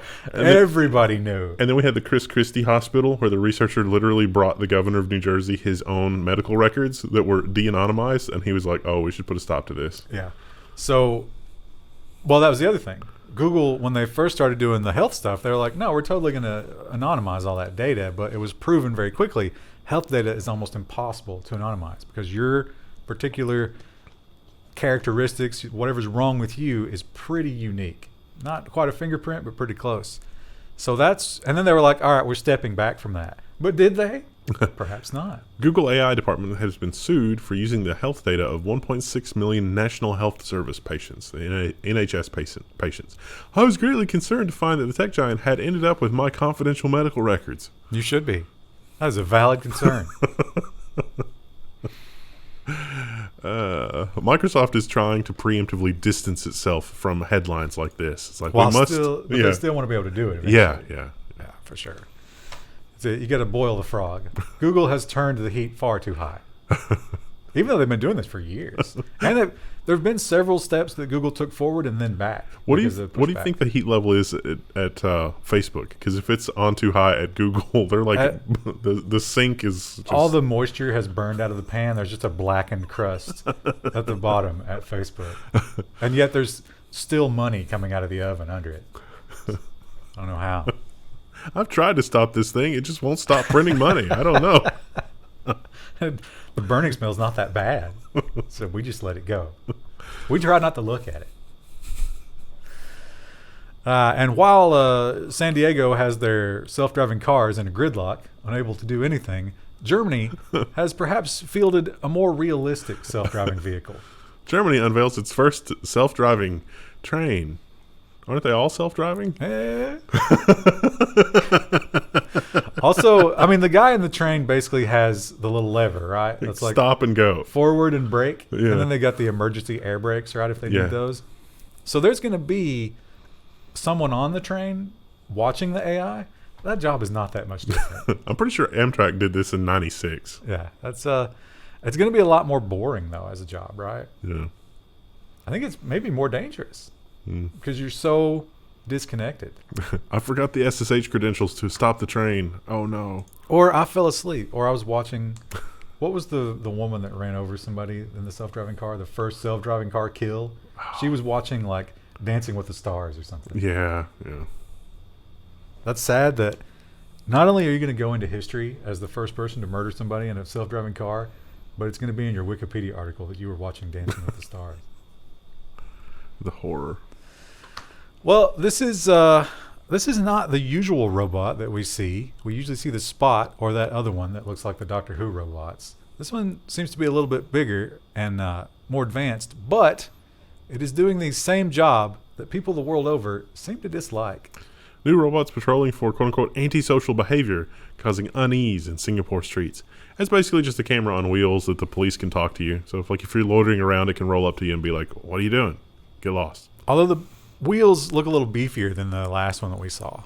This one seems a little more off-road. All they really need to do with this is just strap a gun to it, and then it'll be intimidating. Because right now it's a little more advanced than Mall Cop. And we have that story. You thought you were foreshadowing because I would obviously run that story next, but I decided to put that at the end because it's so good. Okay. Yeah. So before we talk about gun robots, we have to talk about this, which I was excited about, but it turns out it's not real. It's not real. It doesn't exist. This is just a stupid art project. Artists create an AI that predicts who police will kill next. So it's not real, but it's a fake story and a fake face based on real stories and real faces of the police murdering innocent people. Which happens. Yeah. Can't pretend that it doesn't. It is an interesting art project in its own right. And of course they're getting into, money and class and race and gender. And where did it happen and blah, blah, blah. Basically they're saying that the police treat people differently based on where they encounter them, which I think has been true since the first policeman ever existed. And Facebook is doing some planning. You remember they have those AR glasses, which aren't AR glasses or VR glasses or anything. They're spy glasses. Zuckerberg posted some pictures that he took with those. He did not look correct in those. It's like the old episodes of Star Trek The Next Generation where like Data's trying to learn to tap dance or something. It was just something off about it. It was like that. Wait, so you're seeing a picture of him or his point of view? Yes. I've seen a picture of him with the glasses on and it doesn't look right. And then you get the pictures from his point of view from the and like what he's looking at and like what's in his field of vision. It's just like off a little bit. Well, they are a useless product for sure, unless you want to spy. But they have big plans for what the next generation of those glasses will do. And those plans are terrifying. Facebook is researching AI systems to see, hear, and remember everything that you do. So the little voice in the back of your head that constantly reminds you of your mistakes will sound like Mark Zuckerberg. You're sitting there watching TV and it's like, hey, remember this morning when you said that stupid thing at Starbucks to the girl making your coffee that you have a crush on? God, you're an idiot. Let's post that to your timeline so your friends can make fun of you. Let's post that to the timeline and tag her and let her know what a loser you are. I would actually love that version of Facebook. That'd be so entertaining. But yeah, so they sell it more as like if you're old and you have dementia, it'd be like, oh, hey, Bob, you didn't take your medication this morning. We went to the cabinet, but you didn't actually take it. Go do that. But again, you're giving up all your privacy. Also, you're going to forget that you're wearing spy glasses constantly. I think that's by design. Yeah, and so, you're going to be using the bathroom and doing all sorts of things that you shouldn't be doing when Facebook is recording everything. Literally everything. Oh no, I told you I moved this to the end and then I didn't. Oh, how did that happen? The William Shatner story somehow magically appeared twice. Because it was that good? But this is, we all knew it was a matter of time. And honestly, I'm going to say it took longer than I thought. This is not Boston Dynamics. But Does that matter? U.S. weapons manufacturer, not Boston Dynamics, shows an armed robot dog because Boston Dynamics doesn't have the monopoly on robot dogs. They said it's accurate. It's got pinpoint accuracy up to 1,200 meters. Jesus.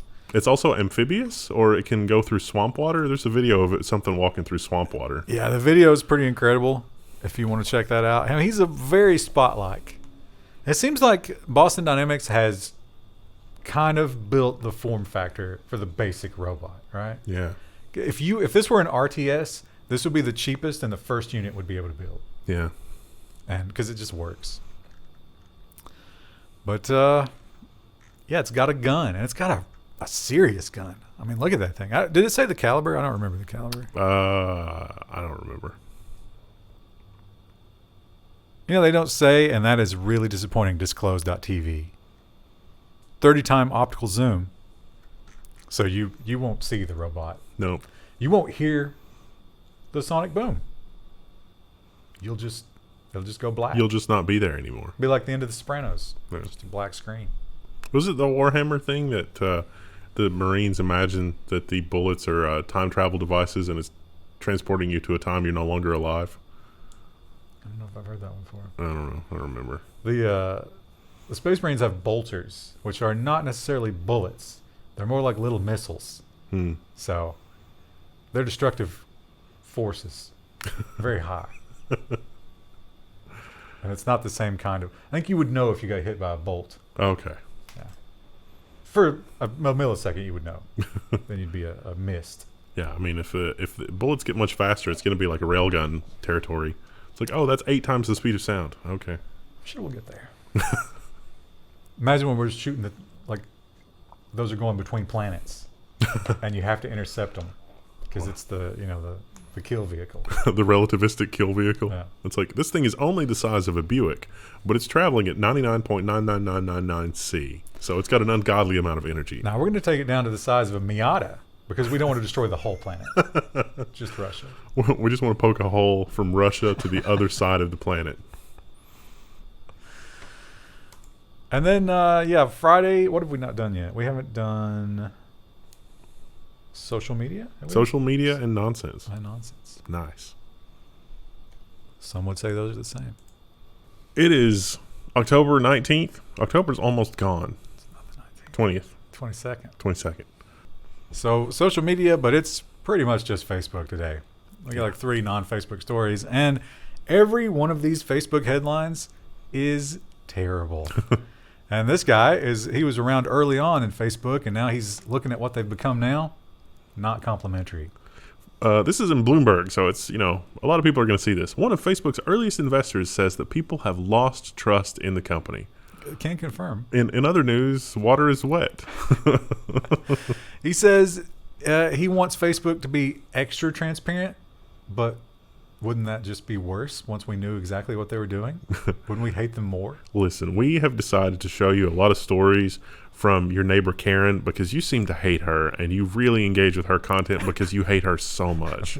You click so many more ads when you're angry. Yeah. It's adorable. Yeah, it's like, why am I seeing this? And then you're forced to face a truth about yourself, and it, makes your day just a little bit worse.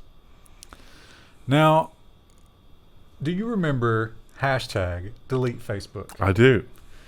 Not a lot of people did it. I remember the stories when it happened. They were like, oh, wow, this could actually mean something to Facebook. Now, it turned out, didn't they benefit from it ultimately? A couple of weeks later, there was a report about how they were suppressing delete Facebook for some reason. And that was purely just an algorithmic oversight. And the number count actually went up ultimately. Yeah. No one was willing to give it up because here's the depressing thing, folks. You're addicted to it. It's your drug. And seems like there's nothing that'll stop you. Groups launch How to Stop Facebook effort. And Facebook did not like that. Very much did not like that. Now, these are industry groups. These are not names that I feel have a lot of power financially or commercially, but there's a lot of woke activist movement behind that. Yeah. So it could be an issue for Facebook. And they're really not mincing their words. They're not taking half steps here. They really want to destroy Facebook because they say it's bad for your health, bad for the economy, bad for everything. You must reform. I don't think they want them to reform. I think they want them to just disappear. Yeah.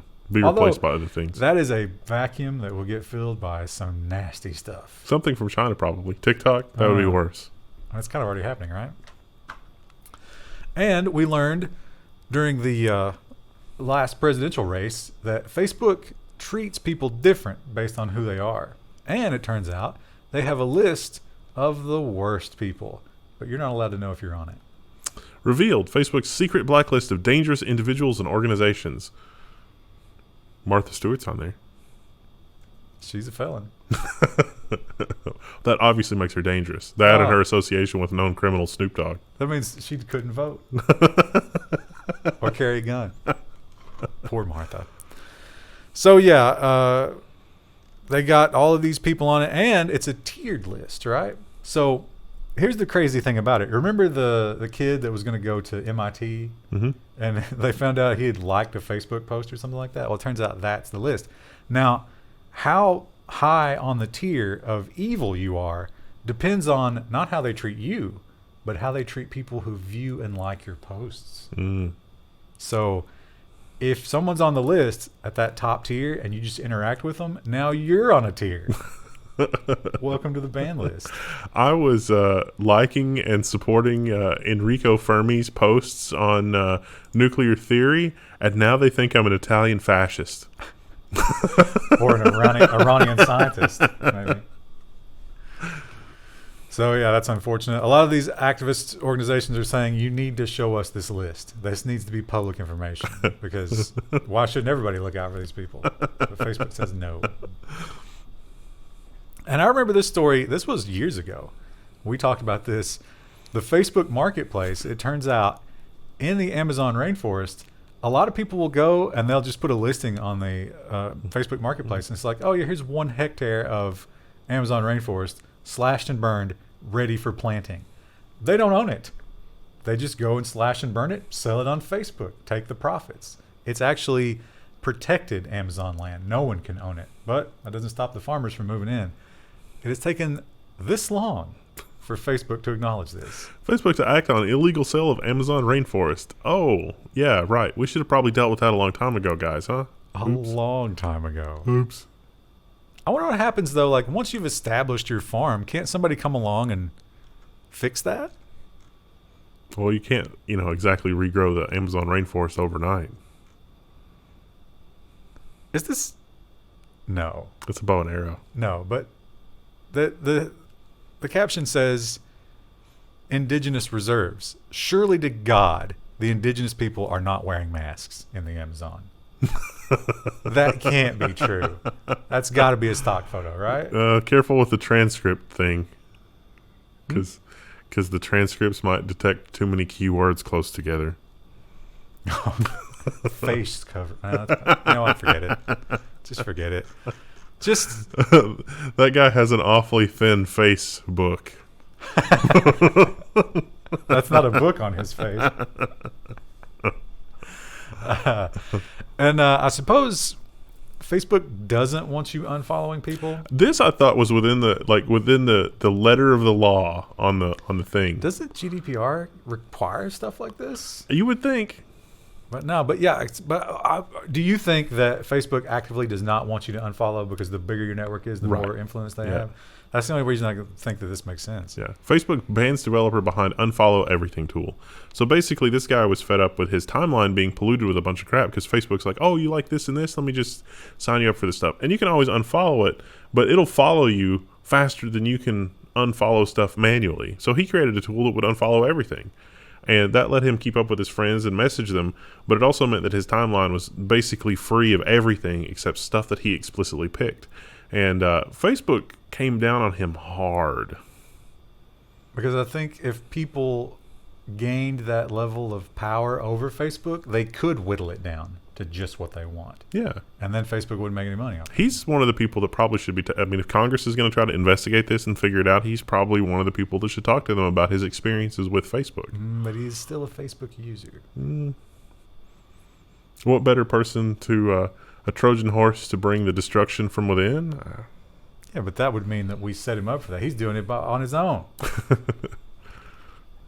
There's two sides to this war. You get to be on one, not both. I'm just saying. And this is hilarious, not only because it's a hilarious headline, but it's hilarious because of what happened to Apple last week. And somehow the memo didn't get over to Zuckerberg, I guess. Facebook told staff that it would seal off some internal message boards to prevent leaking. This change was immediately leaked. It was like Tim Cook sent around the message at Apple last week that was like, you don't belong at this company if you're going to leak stuff to the media. We must, maintain a level of discretion here. And that leaked to the media.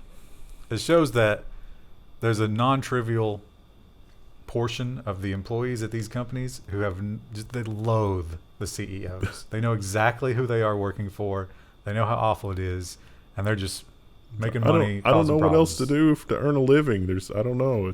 I'm comfortable here. It's fine. I support you. Listen, every once in a while, just destroy something in the building. Try to stop them any way you can. And Rohingya, is that how you'd say that? Rohingya? That's a really good. It is now. See what they're going to be correct. Rohingya Muslims. Now, here's the question I have to ask, and probably the comments are going to be like, bro, you have no idea. How many different kinds of Muslims are we genociding at any given time on this planet? This is not good. It's like we can't wait to genocide Muslims. And if you're a big tech company, you can't wait to help with that. That's the Business Insider headline anyway. Facebook is fighting to keep records of its own investigation into the genocide of Rohingya Muslims in Myanmar out of court. Because it's really, really incredibly damning. That's why. Now, this genocide wasn't like a state-sponsored type of thing. I mean, it might have been, but it wasn't like the military rounded them up. It's not like China. What happened was there was these like crazy Facebook posts that were blaming them for all kinds of things. It was like the thing in India that we talked about like last year. Yeah. Where it was like there was a stoning because somebody posted a rumor and it was just people losing their mind. And those rumors, they'd start picking up steam, and all of a sudden you got a posse, and then nothing good happens. Yeah. And in fact, the nothing good was genocide. Yeah. Now, Facebook had been warned, hey, you need to look at this. This is leading to deaths. You need to police this content. And they're like, nah, we'll get to it. They didn't do anything. But they're going to now. Like the Amazon rainforest, I fear that, they can't put that CO2 back in the bottle. You can't even replant Rohingya Muslims. Doesn't work that way. And Canadians, they're like us, but a little different. Some would argue that they're nicer. So, in looking at over all of this darkness, when asked what the Canadians would say, this was the headline. I would say the Canadians are a little bit ahead of us here, right? Yeah. They're a little bit smarter when it comes to social media. Most Canadians believe that Facebook harms their mental health, a survey suggests. They're right. Yep. I think that's kind of been proven, hasn't it? Yeah. I mean, well, psychology is such a amorphous thing. But if we're going to believe psychology, if we're going to believe modern psychology and modern, studies in that way, Facebook is definitely not something you want in your life. No. So, but here's the thing about it. Despite that knowledge, they're still using it. Yeah, they really are. Those percentages don't make any sense once you figure out that they don't care. They're still doing it. Kind of like cigarettes. And like cigarettes, perhaps social media is the most threatening to those still developing. And we've learned a lot about that, a lot of science about that. And oh boy, Facebook does not like that at all. Instagram is going to encourage teens to, quote unquote, take a break. This is created just as a prop for lawmakers so that when they're testifying before Congress, it's like, look, we created this thing. It says you should take a break. I don't think they will. They probably won't. Snapchat is another social media site that I really just don't know anything about. I understand you post pictures on there, but you can do other things as well. You can sell things. You can even sell things that you're not supposed to sell. Snapchat is going to try to boost its efforts to root out drug dealers. Again, in a prop to tell lawmakers, we're trying to police this. Look, we were selling stuff, Amazon rainforest stuff over here in this other Facebook product. Over here, we're dealing drugs. We're trying to put a stop to all that. So it's actually interesting. They always knew that there was a pill problem on Snapchat. but they weren't really doing anything about it. What has motivated them is the fact that these are being sold as other kinds of pills, opiates, just regular opiates. But what they're actually, Percocet, OxyContin, I shouldn't say all those names, right? Opiates and that kind of thing. I think Xanax is actually something else.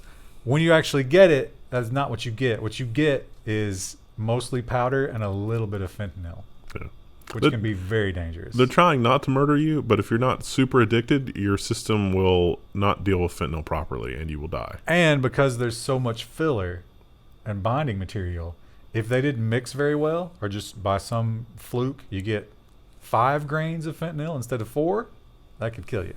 Yeah.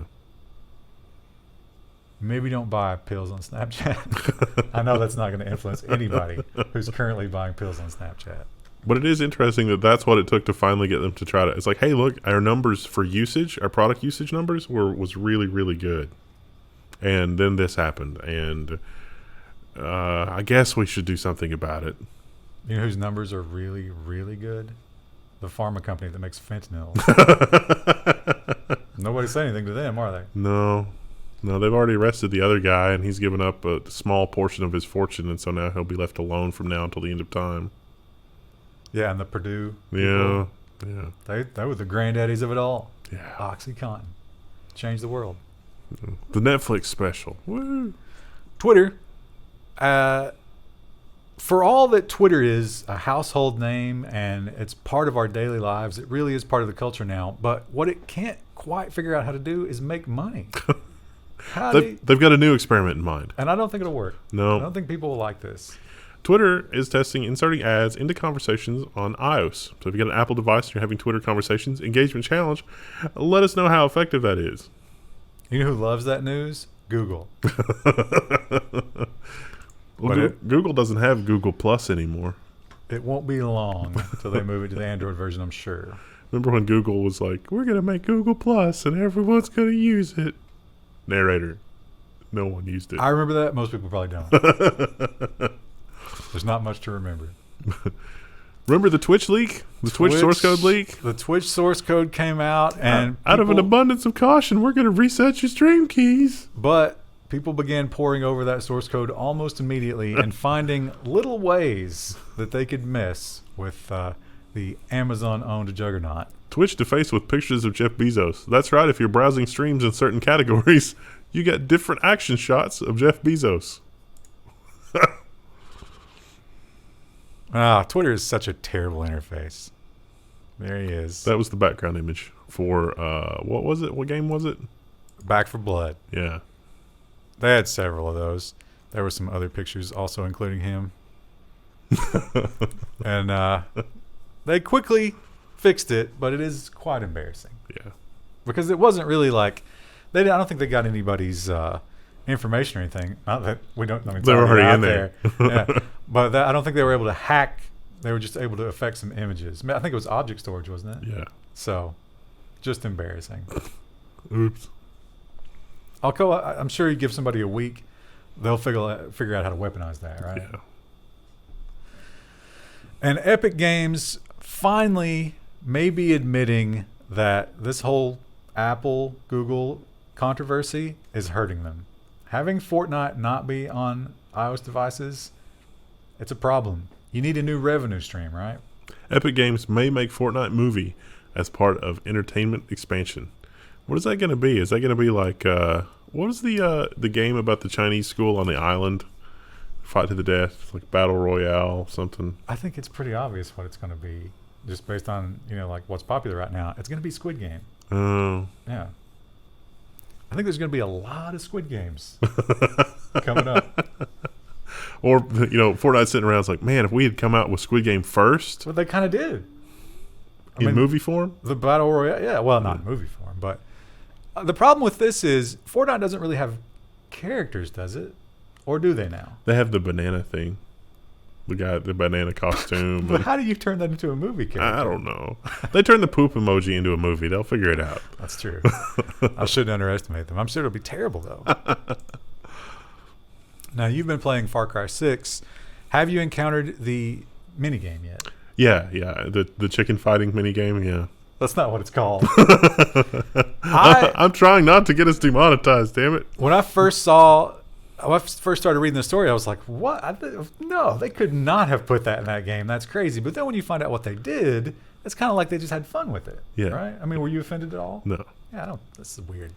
Far Cry 6 draws Peter's ire because there's chicken fights in the game, kinda. I think those are roosters. Yeah. Yeah, rooster fighting game, yeah. They don't have any screenshots. Comicbook.com. That's a waste. But they turned it into like a parody of the old side-by-side 2D, like Street Fighter or Mortal Kombat. But it's chickens, which is funny, right? Peter didn't like it. Peter didn't like what it implies.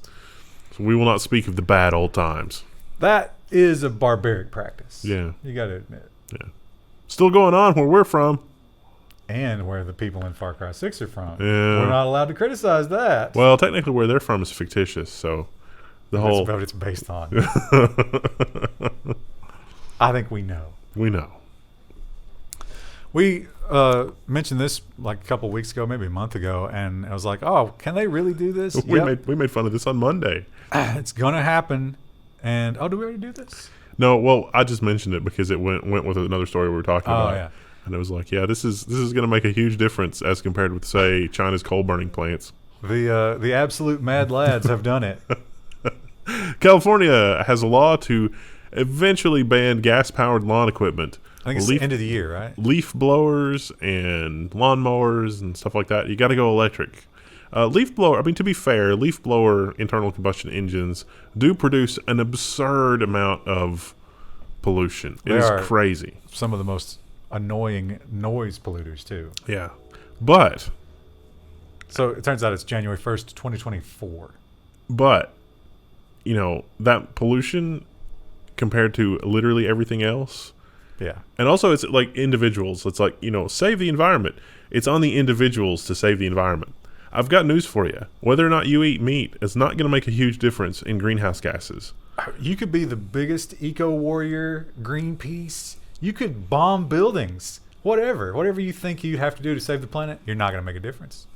That's just the sad reality of it. We have to do CO2 capture in industry, period. There's no other option. Everything else is just, what do they call that? Peeing in the wind? I think there is a third option that you're ignoring. Massive depopulation? War with China, which leads to massive depopulation. Well, things are getting real dicey in the South China Sea, so you may get your wish. Yeah, but I know it's not my wish. Now, I like the idea of depopulating, but I don't want to live through that. I don't think anybody does. You talk about a chip shortage. Yeah, for about a decade. Yeah, we're talking about serious, I guess, food. We'd have corn. Are you ready to eat corn for every meal? The only thing that we can eat is corn. All corn all the time. Oh, Jaffa cakes. For a while, on our Twitch stream, people were sending us international foods to try. These were delicious. I was disappointed in the Jaffa. These are the orange flavored ones. Right? I like the better. Yeah, I like the chocolate covered hobnobs. Hobnobs, yeah. Hobnobs are really with tea, good. with a good strong tea. Oh, it's so good. When it comes to British snacks, hobnobs, awesome. Jaffa cakes, I'm not crazy about. Jaffa cakes are like 6 out of 10. They were very chewy. Yeah.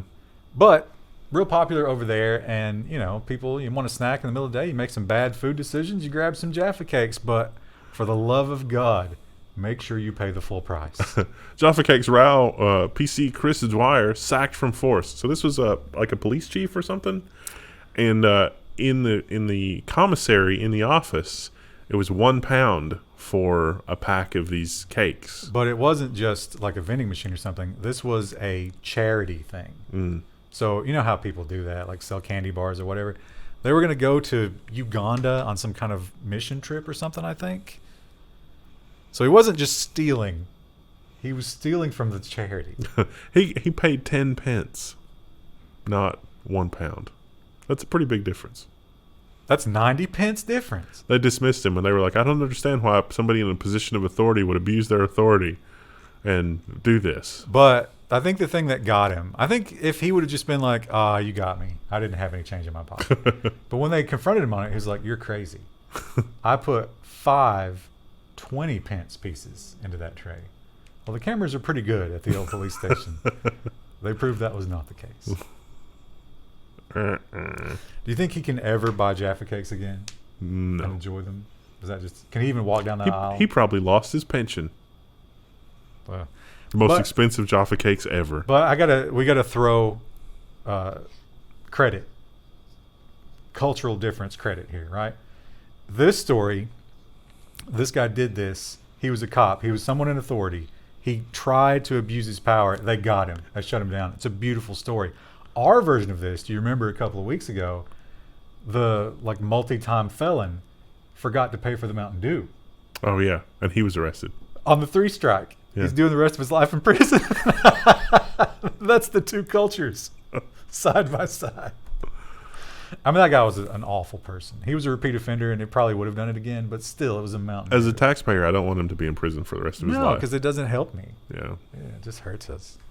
You know what we should do? We should send him over there. Squid Game is a worldwide phenomenon at this point, and people are crazy about it. And I got to say that the iconography, the set design, I don't know if I've ever seen better set design and costume design. I haven't watched it. Oh, I'm gonna give you a quick review of Squid Game, right? Art style, set design, all that stuff, 9 of 10. Story, 7 of 10. Editing and pacing, 2 of 10. The editor should be subjected to a Squid Game. It's ridiculous. There's scenes where they're just walking down an alley and it's a steady cam following someone's back. 30 seconds. 30, 45 seconds. Wow. Why? Build tension? I don't know. Should have been 6 episodes. 6 games, 6 episodes. There's no excuse for what that is. But otherwise, excellent. I would say go ahead and watch it. Don't spend money to watch it. That's my review. The art style does absolutely, it's all completely based around these 3 shapes. And it's brilliant, and that's why. Squid Game, police reassure motorists over the M4 road sign. These are road construction signs. Apparently, some of you have only been driving for a few weeks now, and somebody saw this and said, "Oh, is that a Squid Game? Is that what's going on?" It's like, no, this is a warning that there's road construction on this exit. But to go to the Squid Game, you get a little card. That's exactly what's printed on it. Well, the symbols are in a different order. Oh, wow. That changes everything.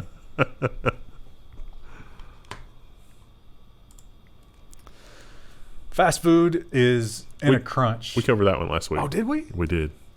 I have no memory of that.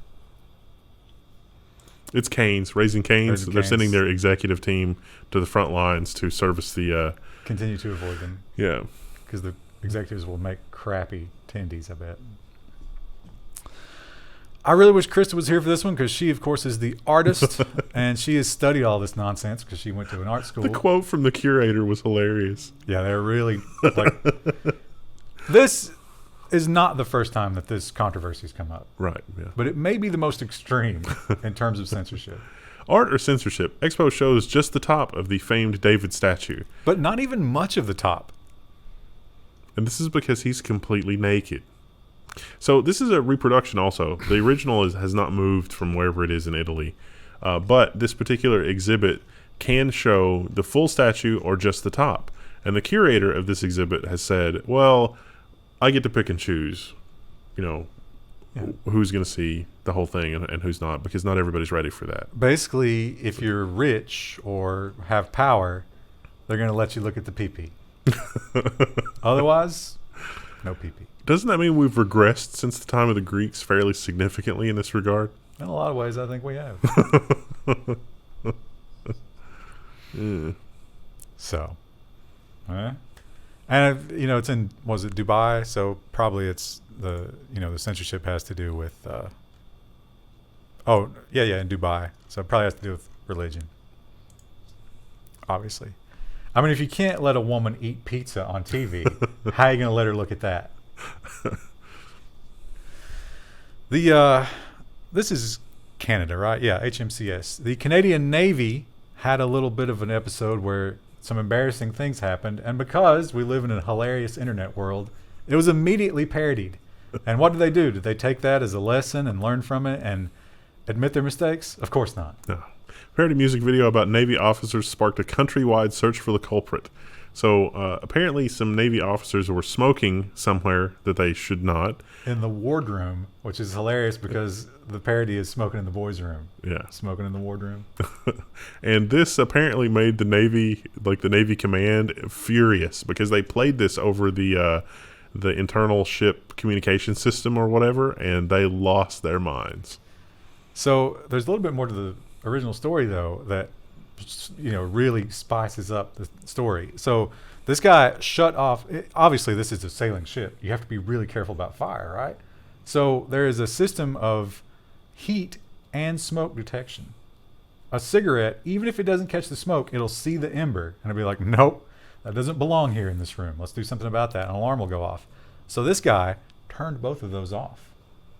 Here's the thing. 4 weeks earlier, there'd been a fire. Not real wise. Not wise at all. And of course, he was found out, and they made the parody, and all of a sudden, it became about attacking the person who made the parody, not the guy who smoked the cigarette. Sounds like the governor of Missouri and that whole reporter thing with the right-click view source. Except in this case, it's so much easier for the person in power to abuse that power because the military really enables that. So they should really throw the book at that guy. I don't think they will, though. This is our just insane wokeness. Like, we keep going toward this world where, it's 1984. It's cliche at this point, but it's a perfect comparison. Teachers have been banned from telling students that they are good and bad, as the head wants to take the emotional heat out of class. I can see this up through like first or second grade, but then after that, it's like, no, Timmy, you're going to have to think about long-term career options because you just can't read. You have to break them early. It's like a pet. If you don't socialize it when it's young, you're going to have problems. Now, you can't say good or bad, but you still need to express those thoughts, right? Like, we don't stop expressing the thought. We just change the word, which makes no sense. So now, if a child does something bad, you will say that they are unskillful. Isn't that worse? Isn't one just a decision that you made, and the other one is your aptitude? Yeah. I would rather be bad than unskillful. Sometimes you can make up for a lack of skill by redoubling your efforts. Yeah, up until about 6th grade. Then the wheat gets cut from the chaff. Actually, you can do that well into high school. Yeah. But college will usually get you. Although these days, with the way colleges are now, I bet you can do that even up there. I think the successful college would shunt some of those students into a vocational program because you could be a perfectly functional vocational whatever. My mind auto-completed that. And when you said VO, I was like, oh, volcano, yes. Could we make some Bitcoins with that somehow? Well, we've learned about IT workers who have spied, they've harassed, they've stalked, they've mined Bitcoin, and they all get caught. You should not be doing this stuff. Ex-IT manager admits embezzling laptops and says that he spent the money on female online live streamers. I would have liked some more details on this, but it seems like that he just straight up stole laptops. But they use the word embezzled because... oh, no, because what he did was he placed large bulk laptop orders and then went into the spam filter and spam filtered all the manufacturers. So as they were emailing, like, where's the payment? This guy was just getting the laptops. Wow. But how much simping can one man do with laptops? Over $111,000. That's crazy. That's completely nuts. I want to see this girl. What kind of siren can make a man do that? They also mentioned that might be our title this week. Is like the thought that launched 1,000. No, you can't do thought. Oh yeah, that's right. We can't. That launched 1,000 laptops. There was a quote in here. His lawyer. Oh yeah. He added that his client was fearful that the influencers would close down their channels and that this snowballed over time, resulting in his offenses. So they somehow convinced them if he wasn't simping as hard as he was and harder, they were just going to go away completely. That's a completely idle threat. Of course they're not going to do that. Yeah. Disturbing. That's a real mental issue right there, right? Yeah. That's somebody who needs perhaps to be in a building that doesn't have locks on the inside of the doors. Store.level1text.com. We don't sell doors. Buy nice mouse pads and other compulsory. I don't know. The leader of Samsung has had some controversy. I got the feeling that this was, they let him out early, and then I got the feeling that he went back to some stuff, and I get the feeling this was kind of a warning to be like, we're still here. This is like when they got OJ for the memorabilia. Yeah. And they're like, okay, we missed you the first time. Yeah. But this also is a crazy thing because if you'll remember, this was what killed Michael Jackson. Yeah. Samsung leader Lee admits in court to unlawful sedative use. It's like, I just wasn't feeling good. And, he doesn't say that it was recreational. Well, he just said says, because his father died. Yeah. And then like a week later, he got the charges that put him in prison. And then he couldn't sleep, I guess, or couldn't relax. Yeah. So this is after they let him out. I guess some people were unhappy about that. So now this. Well, this is well after Michael Jackson died. Well, we knew what risks were involved here. Yeah. I don't know. You think this might have been something else? I don't know because that propofol is not recreational, right? Like any high that you get off that, and I'm sure you get a high, like you get a crazy high, but it's probably 5 seconds, and then you're just asleep. Well, it seemed like they were trying to blame him though, rather than like, what you're saying suggests that the medical professional is like, well, I can give you this, but it's a little off books. And the way that the court thing made it sound was that, he was basically holding a medical person hostage. It's like, no, you will give me this because I need to sleep. Yeah, I think he was holding him hostage with bags of money. Yeah. Same way Jackson was. Yeah. So, yeah. Apparently in the Korean law, whoever administers it gets the same sentence. So I'm sure that this is not over. Interesting. But I think they're just going to slap him on the wrist, right? I would think so. Nothing really going to happen. I really think this is a general warning to like not mess with the business end of things, or they'll find something else to pin on him. You know what? I don't think he'll lose any sleep over it. And our feel-good pet story of the week involves a very overweight cat. Overweight cat causes Aeroflot to strip member of air miles. We might have... Oh, no, a driver crash. Oh. There we go. It's back. It recovered. Yay. So this guy got some friends on the ground. He was flying internationally. And if your cat is so big, they put it in the cargo hold. But if it's small enough to fit in the backpack, they'll let you carry it on. And so he wanted to carry his cat on, but his cat was too fat to do that. So he got some friends to grab a lookalike cat, and he was able to use the lookalike cat to have them weigh it and say, okay, this is fine. Then he swapped the lookalike cat for his real cat, and he would have gotten away with it, but he posted on Facebook, hey, look what I got away with. And then Aeroflot was like, that's not okay. And in response to their denying his miles, he posted a baby picture of the little cat. That is a pretty good sized cat. Look at that big thickness in the back there. I was on Aeroflot's side, but, the picture of the cat in the backpack, it's like the cat still fits in the backpack. What's the problem here? Yeah, their cutoff was, 8 kilograms? And he was 13. Yeah, I mean... That's pretty big. That's like double. That's a fat cat. But it's not going to crash the plane. No. And there's a picture of him holding it there. Yeah. Toast. If it was a well-behaved cat, that's fine. Toast is at least that fat. Well, maybe not that fat, but he's getting there. He's just getting fatter. I don't know what to do about it. And our final story. This just makes you angry. Not only does it make you angry, but it just makes you sit and question, like, do they not know that we know this? At least the UK is going to look just as incompetent, as corrupt, and terrible as the US for once. No, because the FBI, they forgave all of this to get to Assange. Yeah. It shows that they would have done anything. They would have gotten in bed with anybody. It didn't matter. It was all about hurting Assange. Yeah. And can anybody argue, of the two, who would you rather be living in your town? Not Assange probably would. Let's say you're gonna rent your house out for an Airbnb. Which one would you rather live in your house? I would probably trust Assange a lot more. A lot more, because the other guy is a pedophile. Key witness in Assange case has been jailed in Iceland after admitting to lies and an ongoing crime spree. So the judgment utilizes a rarely invoked law intended to stop repeat offenders from running amok accumulating criminal cases before the system has a chance to catch up. So that's how crazy this is. Like, you read in, like, I thought, oh, the headline here, there's got to be more to this. And you read into it, and it's like, no, this guy was basically going around saying, hey, the FBI gave me immunity. I'm just going to do whatever I want, and there's nothing you can do.